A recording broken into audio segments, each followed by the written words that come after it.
പ്രിയമുള്ളവരെ, ഉച്ചയൂണ് കഴിഞ്ഞ സമയമായതുകൊണ്ട് ഉറക്കത്തിന് ഏറ്റവും പറ്റിയ സമയമാണ്. പക്ഷേ ഉറങ്ങാൻ അനുവദിക്കാത്തൊരു വിഷയമാണ് ഇന്നിവിടെ നമ്മൾ ചർച്ച ചെയ്യപ്പെടുന്നത്. നോവലിലെ നാടകവും നാടകത്തിലെ നോവലും.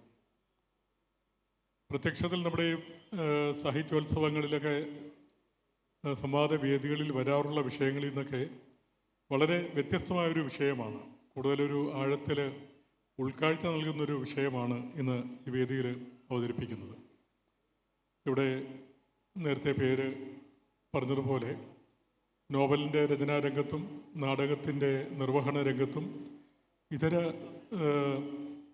സാഹിത്യ രൂപങ്ങളുടെ രംഗത്തുമൊക്കെ പ്രവർത്തിക്കുന്ന ആൾക്കാരാണ് ഈ ചർച്ചയിൽ പങ്കെടുക്കുന്നത്.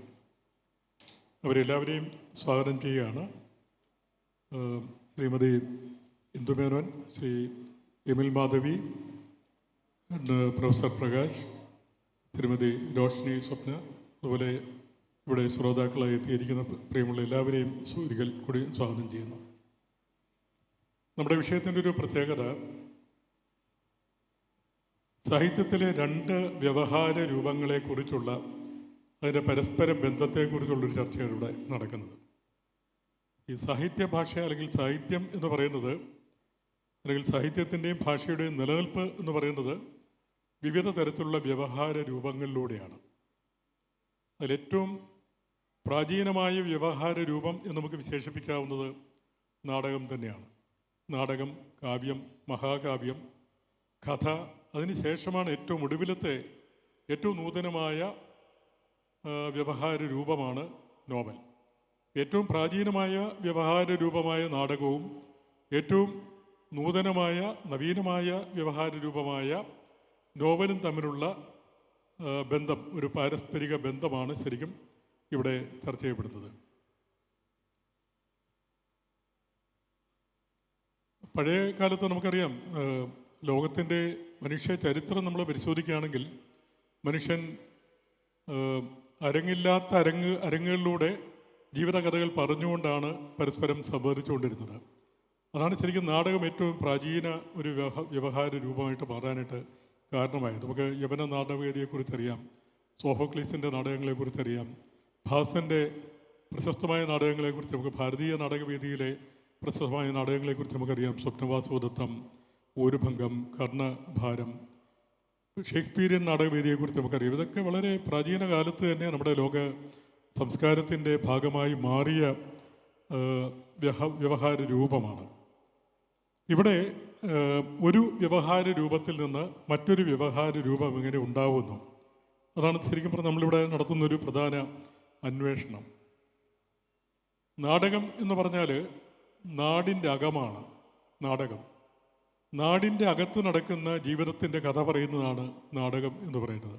അതുകൊണ്ടാണ് മലയാളത്തിൽ നാടകത്തിന് നാടകം എന്ന പേര് വരാൻ കാര്യം. ഒരു നാടിൻ്റെ ഉള്ളിൽ, ഒരു ഊരിൻ്റെ ഉള്ളിൽ നടക്കുന്ന ജീവിതകഥകൾ പറയുന്ന, ജീവിതം പറയുന്ന ഒരു വ്യവഹാര രൂപം നിലയ്ക്കാണ് നാടകമായിട്ട് നമ്മുടെ ഭാഷയിൽ അറിയപ്പെടുന്നത്. നാടകത്തിൻ്റെ പിറവിയുമായിട്ട് നമുക്ക് നോക്കുമ്പോഴേ നോവലിൻ്റെ പിറവിക്ക് ഒരുപാട് കാലതാമസം ഉണ്ടായിട്ടുണ്ട്. നോവലിന് ഒരു 100 വർഷത്തിലധികം പഴക്കം മാത്രമേ ഉള്ളൂ. പക്ഷേ നാടകത്തിന് നൂറ്റാണ്ടുകളുടെ പഴക്കമുണ്ട്. ഇപ്പോൾ പിറവിയിൽ തന്നെ നോവലിന് നാടകവുമായിട്ട് ബന്ധമുണ്ട് എന്നാണ് സമർത്ഥിക്കപ്പെടുന്നത്. നോവലിൻ്റെ ഒരു സുസംഘടിതമായിട്ടുള്ള ശില്പം തന്നെ നാടകത്തോട് സാമ്യമുണ്ട്. പിന്നെ നാടകത്തിൽ ക്രിയകളിലൂടെയാണ് കഥ വികസിക്കുന്നത്, പ്രമേയം വികസിക്കുന്നത്. നോവലിലും ക്രിയകളിലൂടെ തന്നെ, പക്ഷേ ക്രിയ ആഖ്യാനപരതയിലൂടെയാണ് വരുന്നത് എന്ന് മാത്രമേ ഉള്ളൂ. അതുകൊണ്ടായിരിക്കണം വളരെ പ്രശസ്തനായിട്ടുള്ള അർജൻറ്റീനിയൻ സാഹിത്യകാരൻ W.H. ഹഡ്സൺ പറഞ്ഞിട്ടുണ്ട്, അദ്ദേഹം സമർത്ഥിക്കുന്നത് നാടകത്തിൻ്റെ ആഖ്യാന രൂപമാണ് നോവലെന്നാണ്. അതിനോട് യോജിപ്പുമുള്ളവരുണ്ട്. പക്ഷേ ഹഡ്സൺ അത് സമർത്ഥിക്കുന്നു, നാടകത്തിൻ്റെ ആഖ്യാന രൂപമാണ് നോവൽ. പക്ഷേ നമ്മൾ ഇന്ന് നമ്മുടെ സമകാലിക നോവലിലേക്കും നാടകത്തിലേക്കും കടന്നു പോവുകയാണെങ്കിൽ നമുക്ക് ഇതിന് മറ്റൊരു തരത്തിലുള്ളൊരു ബന്ധം നമുക്ക് കാണാനായിട്ട് കഴിയും. ഇവിടെ ഞാൻ നേരത്തെ പറഞ്ഞതുപോലെ ഒരു വ്യവഹാര രൂപത്തിനുള്ളിൽ നിന്നുകൊണ്ട് മറ്റൊരു വ്യവഹാര രൂപത്തിന് സാധ്യതയുണ്ടോ എന്നാണ് നമ്മൾ ആലോചിക്കുന്നത്. ഇവിടെ നോവലിൻ്റെ പ്രത്യക്ഷ ധർമ്മങ്ങൾ നമുക്ക് ആദ്യം ഒന്ന് നോക്കാം. നോവലിൻ്റെ പ്രത്യക്ഷ ധർമ്മം എന്ന് പറയുന്നത് പ്രകടനപരതയാണ്, പ്രകടനപരതയിലൂടെയുള്ള ആവിഷ്കാരമാണ്. എന്ന് പറയുമ്പോൾ ജനങ്ങളുമായിട്ട് നേരിട്ട് സംവദിക്കുകയുമാണ്. ഒരു പൊളിറ്റിക്കൽ അപ്പീൽ നടത്താൻ നോവലിന് കഴിയും, ഒരു നാടകത്തിന് കഴിയും. പക്ഷെ ഒരു നോവലിന് നേരെ മറിച്ച് ആഖ്യാനപരതയിലൂടെ ആ നോവൽ വായിക്കുന്ന വായനക്കാരനിലൂടെ മാത്രമേ അതിന് സമ്മതിക്കാനായിട്ട് കഴിയുന്നുള്ളൂ ഒരേ സമയം. നാടകമതല്ല. നാടകം എന്ന് പറഞ്ഞ ഒരു മാസിനെ ഒരേ സമയം സ്വാംശീകരിക്കുന്നതും സ്വാധീനിക്കുന്നതുമായതുകൊണ്ട് നാടകത്തിന് ഒരു പൊളിറ്റിക്കൽ അപ്പീൽ ഒരു ജനത്തോട്, ഒരു ജനവിഭാഗത്തോട് തന്നെ നടത്താനായിട്ട് കഴിയും.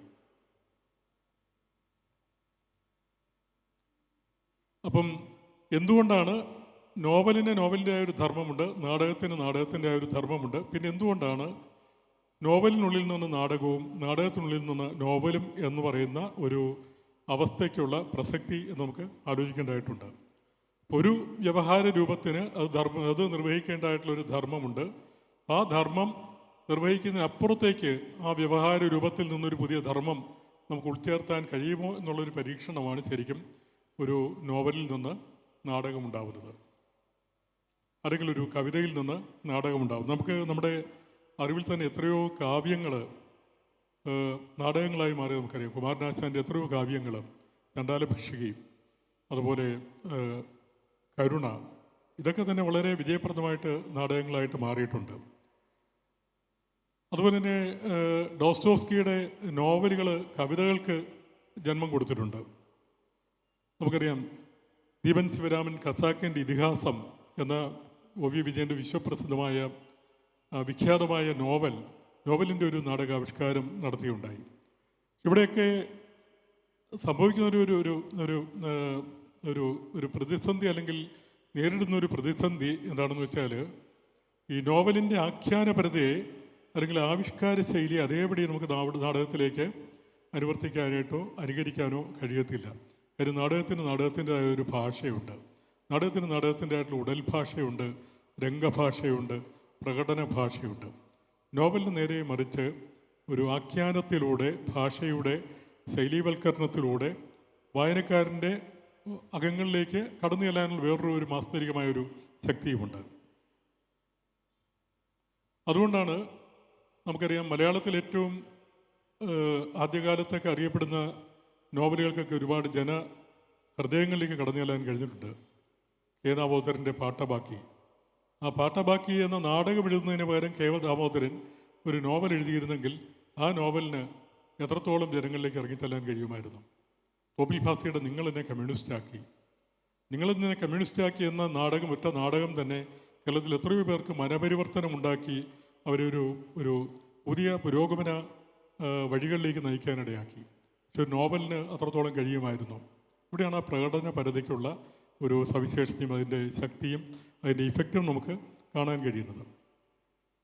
ഇനി നോവലിനുള്ളിൽ നാടകം സംഭവിക്കാം. ഇപ്പോൾ നോവലിനുള്ളിൽ നാടകം സംഭവിക്കുന്നതിന് നമുക്ക് എടുത്തു പറയാവുന്നൊരു നല്ലൊരു ഉദാഹരണം നമ്മുടെ മലയാള സാഹിത്യത്തിലുണ്ട്. എം. മൂന്നൻ്റെ ഒരു ദളിത് യുവതിയുടെ കഥന. ഇവിടെ അതിന് വിശ്വസാഹിത്യത്തിൽ നമുക്ക് പറയാനുണ്ട്. ഖസാൻ സാക്കിയത്തിൻ്റെ ഗ്രീക്ക് പാഷൻ, അവിടെ മനോലിയസ് എന്ന് പറയുന്നൊരു കഥാപാത്രം ക്രിസ്തുവായിട്ട് വേഷം കെട്ടാൻ ഒരുങ്ങുന്നതും ആ ഒരു പശ്ചാത്തലത്തൂടെ ക്രിസ്തുവിൻ്റെയും ജൂദാസിൻ്റെയും ജീവിതത്തിലൂടെ ആ കഥ പറയുന്ന അതിനകത്തൊരു നാടകമുണ്ട് ഖസാൻ സാക്കിയത്തിൻ്റെ ഗ്രീക്ക് പാഷനിൽ. നമ്മൾ ഈ ദളിത് യുവതിയുടെ നമുക്ക് ഏറ്റവും പരിചിതമായൊരു കൃതി എന്ന നിലയ്ക്ക് ഒരു ദളിത് യുവതിയുടെ കഥയിൽ എം. മൂന്നൻ ഒളിപ്പിച്ചു വെച്ചിരിക്കുന്നൊരു നോവൽ, ആ നോവലിൻ്റെ ഒരു നാടകം, ആ നാടകത്തിൻ്റെ ലക്ഷ്യം എന്തായിരുന്നു? ആ നാടകത്തിനൊരു വലിയൊരു ലക്ഷ്യമുണ്ട്. ഞാൻ നേരത്തെ പറഞ്ഞൊരു പൊളിറ്റിക്കൽ അപ്പീൽ നടത്താനായിട്ട് നോവലിനേക്കാളും നോവലിനുള്ളിലെ നാടകത്തിന് കഴിയും എന്നൊരു വിശ്വാസത്തിലാണ് ആ രചനയിൽ അങ്ങനെ ഒരു രചന മാസ്മരികത അദ്ദേഹം തുന്നിച്ചേർത്തതെന്ന് ഞാൻ കരുതുന്നു. കാര്യം അവിടെ നമുക്ക് സ്വാതന്ത്ര്യം കിട്ടി അരനൂറ്റാണ്ടിന് ശേഷമാണ് നോവൽ ഉണ്ടാകുന്നത്. അപ്പോൾ സ്വാതന്ത്ര്യം കിട്ടി അരനൂറ്റാണ്ടിന് ശേഷവും നമ്മുടെ രാജ്യത്ത് നടക്കുന്ന ജന്മിത്വവും സവർണ മേധാവിത്വവും ദളിത് പീഡനവും ഇതൊക്കെ എങ്ങനെ ആഖ്യാന തലത്തിൽ അവതരിപ്പിക്കാം എന്നുള്ളതാണ് ശരിക്കും ദളിത് യുവതിയുടെ കഥനകഥ എന്ന നോവൽ പരീക്ഷിക്കുന്നത്. എന്നാൽ അതേ നോവലിനകത്തുള്ള ഒരു ദളിത് യുവതിയുടെ കഥനകഥ എന്ന നാടകം, ആ നാടകം എഴുതിയിരിക്കുന്ന നാരായൺ എന്ന് പറയുന്ന ഒരു പത്രപ്രവർത്തകനാണ്. നാടകം അവതരിപ്പിക്കുന്നത്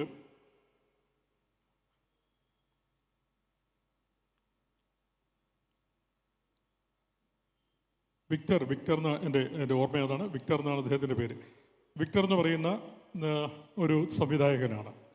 ഇതിനകത്ത് അവിടെ കൊണ്ടുവരുന്നൊരു വിഷയം എന്താണെന്ന് വെച്ചാൽ, ജഗദാരി എന്ന് പറയുന്ന ഒരു ഉത്തരേന്ത്യൻ ഗ്രാമത്തിൽ കുണ്ടേച്ച എന്ന് പറയുന്ന വളരെ അതിക്രൂരനായ നിഷ്ഠൂരനായ ഒരു ഭൂവുടമ ഭഗവതി എന്ന് പറയുന്ന ഒരു ദളിത് യുവതിയെ പൊതുജന മധ്യത്തിൽ വെച്ച് അവളുടെ വസ്ത്രം അഴിച്ച് അവളെ ആക്ഷേപിക്കുന്നു, അപമാനിക്കുന്നു. ആ കഥ ഏറ്റവും പ്രകടനപരമായിട്ട് നമ്മളിലേക്ക് എത്തിക്കുന്നത് ഈ ദളിത് യുവതിയുടെ കഥനകഥ എന്ന നാരായൺ എഴുതിയ നാടകമാണ്. അവിടെ ഈ കേന്ദ്രീകൃതമായ പ്രമേയത്തിൻ്റെ പ്രകടനപരമായ ആവിഷ്കാരത്തിന് ഈ നോവലിനുള്ളിൽ ഒരു നാടകത്തിൻ്റെ സാന്നിധ്യം ആവശ്യമാണ് എന്ന് എഴുത്തുകാരനായ എം മൂന്നനെ ബോധ്യപ്പെട്ടതുകൊണ്ടാണ് തീർച്ചയായിട്ടും അദ്ദേഹം അത് ചെയ്തതെന്ന് ഞാൻ വിശ്വസിക്കുകയാണ്. കാര്യം അത്രയൊരു പൊളിറ്റിക്കൽ അപ്പീൽ നടത്താൻ ഒരുപക്ഷെ നോവലിന് കഴിയില്ല. നോവലിനുള്ളിൽ നാടകത്തിനത് കഴിയുന്നുമുണ്ട്. അതുപോലെ നമുക്ക് ഈ നോവലിനുള്ളിൽ തന്നെ നോവലുകൾ ഉണ്ടാവുന്നുണ്ട്. ഈ ഇടയ്ക്ക് ഏറ്റവും അടുത്ത ഒരു ഉദാഹരണമായിട്ട് പറയുകയാണെങ്കിൽ, നമ്മുടെ ഇടയ്ക്ക് എഴുത്തച്ഛൻ അവാർഡ് കിട്ടിയ നമ്മുടെ എസ് കെ വസന്തൻ മാഷ് ഈ സമീപകാലത്ത് ഒരു ബൃഹത് നോവൽ എഴുതി 2 വോള്യത്തിലായിട്ട്, കാലം സാക്ഷി. അദ്ദേഹത്തിൻ്റെ കാലം സാക്ഷി എന്ന നോവലിനുള്ളിലൊരു നോവലുണ്ട്. അത് നമ്മുടെ ചന്തുമേനോൻ എഴുതിയ ഇന്ദുലേഖയുടെ ഒരു പുനരാവിഷ്കാരമാണ്. അവിടെ സൂര്യ നമ്പൂതിരിയും മാധവനും ഒക്കെ എങ്ങനെ മാറി, കാലം മാറിയതനുസരിച്ച് എങ്ങനെ മാറി എന്ന് കാണിക്കാൻ വേണ്ടി ഒരു പുതിയ നോവൽ അതിനകത്ത് അദ്ദേഹം രൂപം കൊടുത്തിരിക്കുകയാണ്. ഇപ്പം എൻ്റെ ഉഷ്ണരാശി എന്ന നോവലിനുള്ളിൽ തന്നെ മറ്റൊരു നോവലുണ്ട്, കരപ്പുറത്തിൻ്റെ ഇതിഹാസം എന്ന ഒരു നോവൽ ആ നോവലിനുണ്ട്. അതുകൊണ്ട് ഈ നോവലിന് ഉഷ്ണരാശി കരപ്പുറത്തിൻ്റെ ഇതിഹാസം എന്ന പേര് കൊടുത്തിരിക്കുന്നത്. ഒരു നോവലിൽ തന്നെ നമുക്ക് മറ്റൊരു നോവൽ ഉൾച്ചേർക്കാനായിട്ട് കഴിയും. അത് ക്രാഫ്റ്റിൻ്റെ ഒരു പ്രത്യേകതയായിട്ട് നമുക്ക് എടുക്കാൻ കഴിയും. അപ്പോൾ ഇവിടെ നമുക്ക് ഇതിൻ്റെ ഫോംസിനെ കുറിച്ച് പറയുമ്പോഴേ ഞാൻ എല്ലാ വശങ്ങളിലേക്ക് ഞാൻ പോകുന്നില്ല. കാര്യം ഇവിടെ എന്നേക്കാൾ ഗംഭീരമായിട്ട് എൻ്റെ അഡാപ്റ്റേഷനെ കുറിച്ച് പറയാനായിട്ട് കഴിവുള്ളവരുണ്ട്. അതുപോലെ നോവലിൻ്റെ ഫോംസിനെ കുറിച്ചും ആഖ്യാന പരിധിയെക്കുറിച്ചും പറയാൻ കഴിവുള്ളവരുണ്ട്. അതുകൊണ്ട് ഞാൻ എല്ലാ വിഷയങ്ങളും എനിക്ക് മാത്രമായിട്ട് ഞാൻ റിസർവ് ചെയ്യുന്നില്ല. അവർക്കൊക്കെ ഒരുപാട് കാര്യങ്ങൾ പറയാനുണ്ട്. എനിക്ക് പറയാനുള്ള കാര്യങ്ങൾ ചുരുക്കി ഒന്ന് പറയുകയാണ്. നാടകത്തിൻ്റെ ഒരു പ്രത്യേകത, നാടകത്തിന് നോവലിനുള്ളതുപോലെ ഒരു ലിറ്ററേച്ചർ രൂപമില്ല. കാര്യം നാടകം ഒരു പ്രകടന രൂപമാണ്, ഒരു വ്യവഹാര രൂപം നൽകി പ്രകടന കലയുടെ ഒരു ആവിഷ്കാരമാണ് നാടകം എന്ന് പറയുന്നത്. നോവൽ എന്ന് പറയുമ്പോൾ നോവൽ പൂർണ്ണമായിട്ടും ആഖ്യാന രൂപമാണ്. അതുകൊണ്ട് എല്ലാ നോവലുകളും നാടകങ്ങളാക്കാൻ കഴിയുകയില്ല. എല്ലാ നോവലുകളിലും നാടകമുണ്ടായിരിക്കാം, എല്ലാ നോവലുകളിലും ജീവിതമുണ്ട്. നോവലിൻ്റെ ക്യാൻവാസ് എന്ന് പറഞ്ഞാൽ വളരെ വിശാലമായൊരു ക്യാൻവാസാണ്. മനുഷ്യൻ്റെ ലോകത്തുള്ള ഏത് മനുഷ്യ വംശത്തിൻ്റെയും ജീവിതത്തിൻ്റെ കഥ പറയാൻ ഒരു നോവലിന് കഴിയും. ഏത് ചരിത്രത്തിൻ്റെയും ഏത് ചരിത്ര വഴികളിലൂടെയും സഞ്ചരിച്ച് വളരെ ബൃഹത്തായ ജീവിതകഥ പറയാൻ നോവലിന് കഴിയും. പക്ഷേ നാടകത്തിൻ്റെ ആയിട്ടുള്ള പരിമിതികളുണ്ട്. നാടകത്തിൻ്റെ ക്യാൻവാസ് കുറച്ചുകൂടി നമുക്ക് ചെറുതാക്കേണ്ടി വരും. കാര്യം ഒരു അനുവാചകനിലൂടെ എത്ര പേജുള്ള നോവലുകൾ വേണമെങ്കിലും കടന്നു പോകും. പക്ഷേ നാടകം അങ്ങനെയല്ല. അതുകൊണ്ട് ആ ഒരു ആഖ്യാനപരതയുടെ ആയിട്ടുള്ള ഒരു പരിമിതി നാടകം അനുഭവപ്പെടുന്നുണ്ട്. പക്ഷേ ഒരു നോവലിലെ വിഷ്വൽസിന് സാധ്യതയുള്ള, ദൃശ്യപരതയ്ക്ക് സാധ്യതയുള്ള അംശങ്ങൾ, അത് നോവലിലെ ആ വിഷ്വൽസ് എല്ലാം കൂടി ഉൾച്ചേർത്തുകൊണ്ട് അത് കൂടുതൽ പൊളിറ്റിക്കൽ അപ്പീലിംഗ് ആയിട്ട് അല്ലെങ്കിൽ സോഷ്യൽ അപ്പീലിംഗ് ആയിട്ട് ജനങ്ങളിലേക്ക്, അനുവാചകരിലേക്ക് എത്തിച്ചു കൊടുക്കണമെങ്കിൽ അതിന് നാടകത്തിന് മാത്രമേ കഴിയുകയുള്ളൂ. അവിടെയാണ് നാടകത്തിൻ്റെ വിജയം. ഇവിടെ എന്നെ അത്ഭുതപ്പെടുന്ന ഒരു കാര്യം എന്താണെന്ന് വെച്ചാൽ, ഇതിനകത്തൊരു ഡയലക്റ്റിക്കൽ ഡിസ്കോഴ്സ് ഉണ്ട്, ഒരു വൈരുദ്ധ്യാത്മികമായിട്ടുള്ളൊരു ഡിസ്കോഴ്സ് ഇതിനകത്തുണ്ട്. കാര്യം ഏറ്റവും നവീനമായിട്ടുള്ള വ്യവഹാര രൂപമാണ്, സാഹിത്യത്തിലെ വ്യവഹാര രൂപമാണ് നോവൽ. ഏറ്റവും നവീനമായിട്ടുള്ള ആ വ്യവഹാര രൂപത്തിൽ നിന്ന് മറ്റെല്ലാ വ്യവഹാര രൂപങ്ങളും ഉണ്ടാകുന്നു എന്നൊരു വലിയൊരു മഹത്വം നോവലിന് അവകാശപ്പെടാനുണ്ട്. ഒരു നോവലിസ്റ്റ് എന്ന നിലയ്ക്ക് അക്കാര്യത്തിൽ എനിക്ക് അഭിമാനിക്കാനുമുണ്ട്. ഒരു നോവലിൽ നിന്ന് ഏത് നമ്മുടെ വ്യവഹാര രൂപവും, സാഹിത്യത്തിൽ ഏത് വ്യവഹാര രൂപവും പിറവിയെടുക്കും. ഞാൻ നേരത്തെ പറഞ്ഞ ഡോസ്റ്റോവ്സ്കിയുടെ നോവൽ കവിതകൾക്കും കാവ്യങ്ങൾക്കൊക്കെ ആധാരമായിട്ടുണ്ട്. നോവലുകൾ നാടകങ്ങൾക്ക് ആധാരമായിട്ടുണ്ട്. അതുപോലെ അതേ സമയത്ത് തന്നെ നാടകത്തിൽ നിന്ന് നോവൽ ഉണ്ടാകുക എന്ന് പറഞ്ഞാൽ അത്ര എളുപ്പമല്ല. പക്ഷേ നാടകത്തിൽ നിന്ന് നോവലുണ്ടായ ചരിത്രം നമുക്കുണ്ട്. നമുക്ക് ഏറ്റവും ശ്രദ്ധേയമായൊരു ഉദാഹരണമാണ് കോം ടോയിൻ ബീൻ്റെ Testament of Mary, the Testament of Mary എന്ന നോവൽ, ലഘു നോവലാണ്. അത്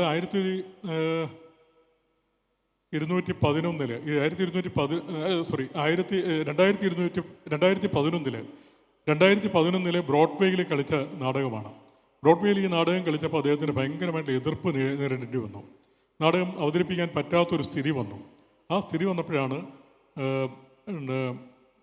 കോം ടോയിൻ ബീൻ ആ നാടകത്തെ നോവലാക്കി മാറ്റുന്നത്. അപ്പോൾ ഒരു നാടകത്തിലൂടെ നോവലിനും പിറവി എടുക്കാം എന്നുള്ളൊരു സൂചന, ഒരു ഉദാഹരണം മാത്രമാണ് ഈ ഒരു സംഭവം. ഞാനിത് ഇത്രയും ആമുഖമായിട്ട് പറയുകയാണ്. അപ്പോൾ നമുക്ക് ഈ ഒരു ചർച്ച ഇനി മറ്റുള്ളവരിലേക്ക് പോകുമ്പോൾ നമ്മൾ ഈ ഒരു വിഷയത്തിൽ ഊന്ന് നിന്ന് വേണം സംസാരിക്കാൻ. എല്ലാവർക്കും സമയ പരിമിതിയുണ്ട്. നമുക്ക് പരമാവധി ഒരു 7 മിനിറ്റ് എടുക്കാം. പിന്നെ അതിന് ശേഷം നമുക്ക് നമ്മുടെ സദസ്സിൽ നിന്ന് ഏതെങ്കിലും ചോദ്യങ്ങളുണ്ടെങ്കിൽ അതിന് മറുപടി കൊടുക്കാനായിട്ട് ഒരു 10 മിനിറ്റ് നമുക്ക് റിസർവ് ചെയ്യേണ്ടതായിട്ട് വരും. അതുകൊണ്ട് നമുക്ക് ചർച്ചയിലേക്ക് കിടക്കാം. ഞാൻ ആമുഖമായിട്ട് ഇത്രയും കാര്യങ്ങൾ പറയുന്നു. ഇനി കൂടുതൽ കാര്യങ്ങൾ പിന്നീട് സമയം കിട്ടുകയാണെങ്കിൽ കൂട്ടിച്ചേർക്കാം. നമുക്ക് ഇന്ദുമേനോനിൽ നിന്ന് ആരംഭിക്കാം. എല്ലാവർക്കും നമസ്കാരം. മോഹൻ സാർ പറഞ്ഞതുപോലെ ഇതൊരു ഭയങ്കര ഗംഭീരമായ വിഷയമായിട്ട് എനിക്ക് തോന്നിയില്ല. കാരണം എനിക്ക് വളരെ സ്പെസിഫിക്കായ കാര്യങ്ങളിൽ സംസാരിക്കാൻ കഴിയും നല്ലത്. പക്ഷെ എന്തു വേണമെങ്കിലും സംസാരിക്കുവാനുള്ള ഒരു സ്വാതന്ത്ര്യം ഈ വിഷയം തരുന്നുണ്ട്. അവർക്കെല്ലാം ഈ വിഷയത്തിൽ നല്ല ഗ്രാഹ്യമുള്ളത് കൊണ്ടാണ് അവർക്കത് വളരെ നന്നായിട്ട് തോന്നുന്നത്. നോവലിനകത്ത് ഒരു നോവൽ എഴുതുന്ന 1-2 നോവൽ എഴുതിയ ഒരാൾ എന്ന നിലയിൽ ഞാൻ നോവലിൻ്റെ അകത്തേക്ക്, പക്ഷെ വായനക്കാരി എന്ന നിലയിലാണ് എനിക്ക് കൂടുതൽ ഇതിനെ സംസാരിക്കാനുള്ളത്. നോവലിൻ്റെ അകത്തേക്ക് നോക്കുമ്പോൾ ആത്മനിഷ്ഠപരമായിട്ടുള്ള ചില നാടകീയതകളാണ് സാധാരണ ജീവിതത്തിൽ നിന്നും നോവലിനെ വ്യത്യസ്തമാക്കുന്നത്. നാടകത്തെക്കുറിച്ച് പറയാൻ ഞാൻ ആളെയല്ല, ഈ മഹാൻ അതിനെക്കുറിച്ചൊക്കെ സംസാരിക്കും. പണ്ട് എൻ്റെ അച്ഛൻ്റെ അച്ഛന് കേരളത്തിലെ ആദ്യത്തെ 2 നാടക കമ്പനിയുടെ മുതലാളി, എൻ്റെ അച്ഛന് നാടകമൊന്നും അറിയില്ല, മറ്റ് ചില ആവശ്യങ്ങൾക്കായി മൂപ്പര് 2 നാടക കമ്പനി വെച്ചിരുന്നു. അത് മാത്രമാണ് എനിക്ക് നാടകമായിട്ടുള്ള ബന്ധം. അതുകൊണ്ട് നോവലിനകത്തുള്ള ആത്മനിഷ്ഠപരമായിട്ടുള്ള ഒരു നാടക സംഗതികളും അതുപോലെ നോവൽ തന്നെ പുറത്തേക്ക് ഉൽപ്പാദിപ്പിക്കുന്ന പുറത്തുള്ള ചില നാടകീയതകളും ചേരുമ്പോഴാണ് ഒരു സാധാരണ സംഗതിയിൽ നിന്നും വിഭിന്നമായി നോവൽ കൂടുതൽ എന്താ പറയുക, ഒരു ഭംഗിയായിട്ട് വരിക എന്ന് എനിക്ക് എപ്പോഴും തോന്നിയിട്ടുണ്ട്. നമ്മൾ മാർക്വേസിൻ്റെ കഥകൾ വായിക്കുമ്പോൾ, പ്രത്യേകിച്ച് ലവ് ആൻഡ് ദ അതർ ഡെമോൺസ് എന്നുള്ളൊരു കഥ ഞാൻ ഉദാഹരണമായിട്ട് പറയാൻ ആഗ്രഹിക്കുന്നു. ഈ ആത്മനിഷ്ഠപരമായിട്ടുള്ള നാടകങ്ങളുടെ ഒരു ഭ്രമാത്മകമായിട്ടുള്ള നാടകങ്ങളുടെ ഒരു ആകത്തുകയാണ്. സിവേ മരിയ എന്ന് പറയുന്ന ഒരു പെൺകുട്ടി, ഒരു വളരെ കൊടിച്ചിയായ ഒരമ്മ, ബിച്ച് എന്നാണ് വിശേഷിപ്പിക്കുന്നത് മാർക്വേസ്. ആ അമ്മ ഒട്ടും ശ്രദ്ധിക്കുന്നില്ല കുട്ടി കന്യാസ്ത്രീ മഠത്തിൽ നിന്ന് വരുന്ന വഴിക്ക് കുട്ടിയെ പേപ്പട്ടി കടിക്കുകയും മരണപ്പെടുകയും ചെയ്യുന്നു. പേ ബാധിച്ചിട്ട് മരിക്കുകയും ചെയ്യുന്നു.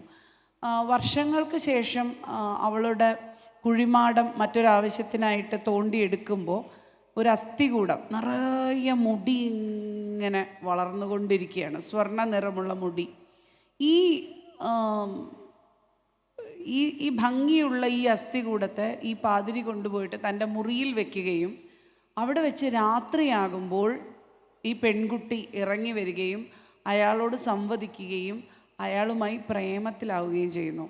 അങ്ങനെ വർഷങ്ങളോളം ഈ മനുഷ്യൻ ഈ പെൺകുട്ടിയുമായിട്ടുള്ള ഇത് സ്വപ്നമാണോ സത്യമാണോ എന്താണ്, ഞാനൊരു നാടകത്തിൽ അഭിനയിച്ചുകൊണ്ടിരിക്കുകയാണോ, അയാൾക്ക് തന്നെ അറിയുന്നില്ല എന്താണെന്ന്. എന്നാൽ പുറത്തുള്ള മനുഷ്യരെ സംബന്ധിച്ചിടത്തോളം ചുറുചുറുക്കും ഊർജ്ജസ്വലതയുമുള്ള ഒരു മനുഷ്യൻ ഒരു പൊടുന്നനെ രാവിലെ ഡിപ്രഷനിലായി ഒരു റൂമിനകത്ത് അടച്ചിരിക്കുന്നു എന്നുള്ളതാണ്. വർഷങ്ങൾ കഴിഞ്ഞ് 10 വർഷം കഴിഞ്ഞ് അയാളും മരിച്ചു. ഒരുപാട് കഥകളുണ്ട് അതിൻ്റെ ഇടയിൽ. പക്ഷെ അയാൾ മരിച്ചു കഴിഞ്ഞിട്ട് പോസ്റ്റ്മോർട്ടം റിപ്പോർട്ടിൽ കാണിക്കുന്നത് അയാൾ മരിച്ചത് 10 വർഷമായി വീടിന് പുറത്തിറങ്ങാത്ത അയാൾ മരിച്ചത് പേവിഷ ബാധ ഏറ്റിട്ടാണ് എന്നാണ്. അപ്പോൾ ആ ഒരു തരത്തിലുള്ള നാടകീയത, ഭ്രമാത്മകമായിട്ടുള്ള നാടകീയത ആണ് ഈ മാജിക്കൽ റിയലിസം പോലെയുള്ള സങ്കേതങ്ങളുടെ നാരായ വേര്. ഇപ്പോൾ പുതിയ കഥകൾ എടുത്തു കഴിഞ്ഞ്, പുതിയ നോവലുകൾ എടുത്തു കഴിഞ്ഞിട്ടുണ്ടെങ്കിൽ PF മാത്യൂസ് എന്ന് പറഞ്ഞൊരു എഴുത്തുകാരൻ്റെ നോവലുകൾ നിങ്ങൾ വായിച്ചിട്ടുണ്ട്. അപ്പോൾ ഈ ആന്തരികമായിട്ടുള്ള ഭയങ്കര നാടകീയതകൾ നിറഞ്ഞിട്ടുള്ള നോവലാണ് അദ്ദേഹത്തിൻ്റെ. അദ്ദേഹത്തിൻ്റെ നോവലുകളും കഥകളിലും ഒക്കെ അങ്ങനെയുണ്ട്. പിന്നെ മറ്റൊരു കഥ KN പ്രശാന്തിൻ്റെ പൊനം, അതുപോലെ വിനോയുടെ പുറ്റ്, ഇത് രാജശ്രീയുടെ ദാക്ഷായണിയും, അതിലെല്ലാം ആന്തരികമായിട്ടുള്ള നാടകീയത ഇങ്ങനെ കടന്നു വന്നുകൊണ്ടേയിരിക്കുന്നത് ഞാൻ കണ്ടിട്ടുണ്ട്. എനിക്കും അതുകൊണ്ട് കൂടുതൽ കാൽപ്പനികരും ഭാവനയിലൂന്നിയവരുമായ സ്വപ്നജീവികളെ പോലെയുള്ള എഴുത്തുകാരാണ് ഇത്തരത്തിലുള്ള ഒരു പ്രമേയങ്ങൾ സ്വീകരിക്കുകയും ഇത്തരത്തിലുള്ള ആന്തരിക നാടകങ്ങൾ നോവലിനകത്ത് ധാരാളമായി കൊണ്ടുവയ്ക്കുകയും ചെയ്യുന്നത്. ഞാൻ പിന്നെ പണ്ടേ ഇങ്ങനത്തെ ഒരു ജീവി ആയതുകൊണ്ട് ഇപ്പം ജനാഫ്രസ് എന്ന് പറയുന്നൊരു കഥാപാത്രത്തെ എടുക്കുമ്പോൾ ഫുള്ള് നാടകമാണ്. എമ്മാതിരി നാടകം എന്നറിയും. അയാൾക്ക് 300 വയസ്സാണ്. അയാൾ ഒരു പാലയുടെ മുകളിൽ കൃഷ്ണനാളിൻ്റെ മുകളിൽ ഇട്ടിട്ടുള്ള ഒരു ഊഞ്ഞാലിൽ സദാ ആടിക്കൊണ്ടിരിക്കുകയാണ്. അയാൾ ആരെ നോക്കിയാലും ആ സ്ത്രീകൾ അയാളുമായിട്ട് പ്രേമത്തിലായി പോവും. അയാൾ ഷായിബാജ വായിക്കും. അങ്ങനെയൊക്കെയുള്ള ഒരു അത്യപൂർവമായ ഒരു മിത്തിക്കൽ ക്യാരക്ടറായിട്ട് ഭയങ്കര നാടകീയതയാണ്. അയാൾ നടന്നു വരുന്ന വഴിയിലുള്ള എല്ലാ വൃക്ഷങ്ങളും സസ്യങ്ങളും അയാളുടെ നേരെ പൂക്കൾ ഇങ്ങനെ കാറ്റിൽ ഇങ്ങനെ ഇട്ട് കൊടുക്കും. അപ്പോൾ ഇത്തരത്തിലുള്ള ഭ്രമാത്മകമായ നാടകീയതകൾ ഉപയുക്തപ്പെടുത്തിക്കൊണ്ടാണ്. അതുപോലെ കപ്പലിനെ കുറിച്ചൊരു വിചിത്ര പുസ്തകമാണെങ്കിലും നിങ്ങൾക്ക് കാണാൻ സാധിക്കുന്നത് ഫുള്ള് നാടകങ്ങൾ നിറഞ്ഞിട്ടുള്ളതാണ്. പക്ഷേ ഞാൻ വിശ്വസിക്കുന്നത് ഇങ്ങനെ ആന്തരികമായിട്ടുള്ള നാടകങ്ങളല്ല ഇന്നത്തെ കാലത്ത് നമുക്ക് ആവശ്യം.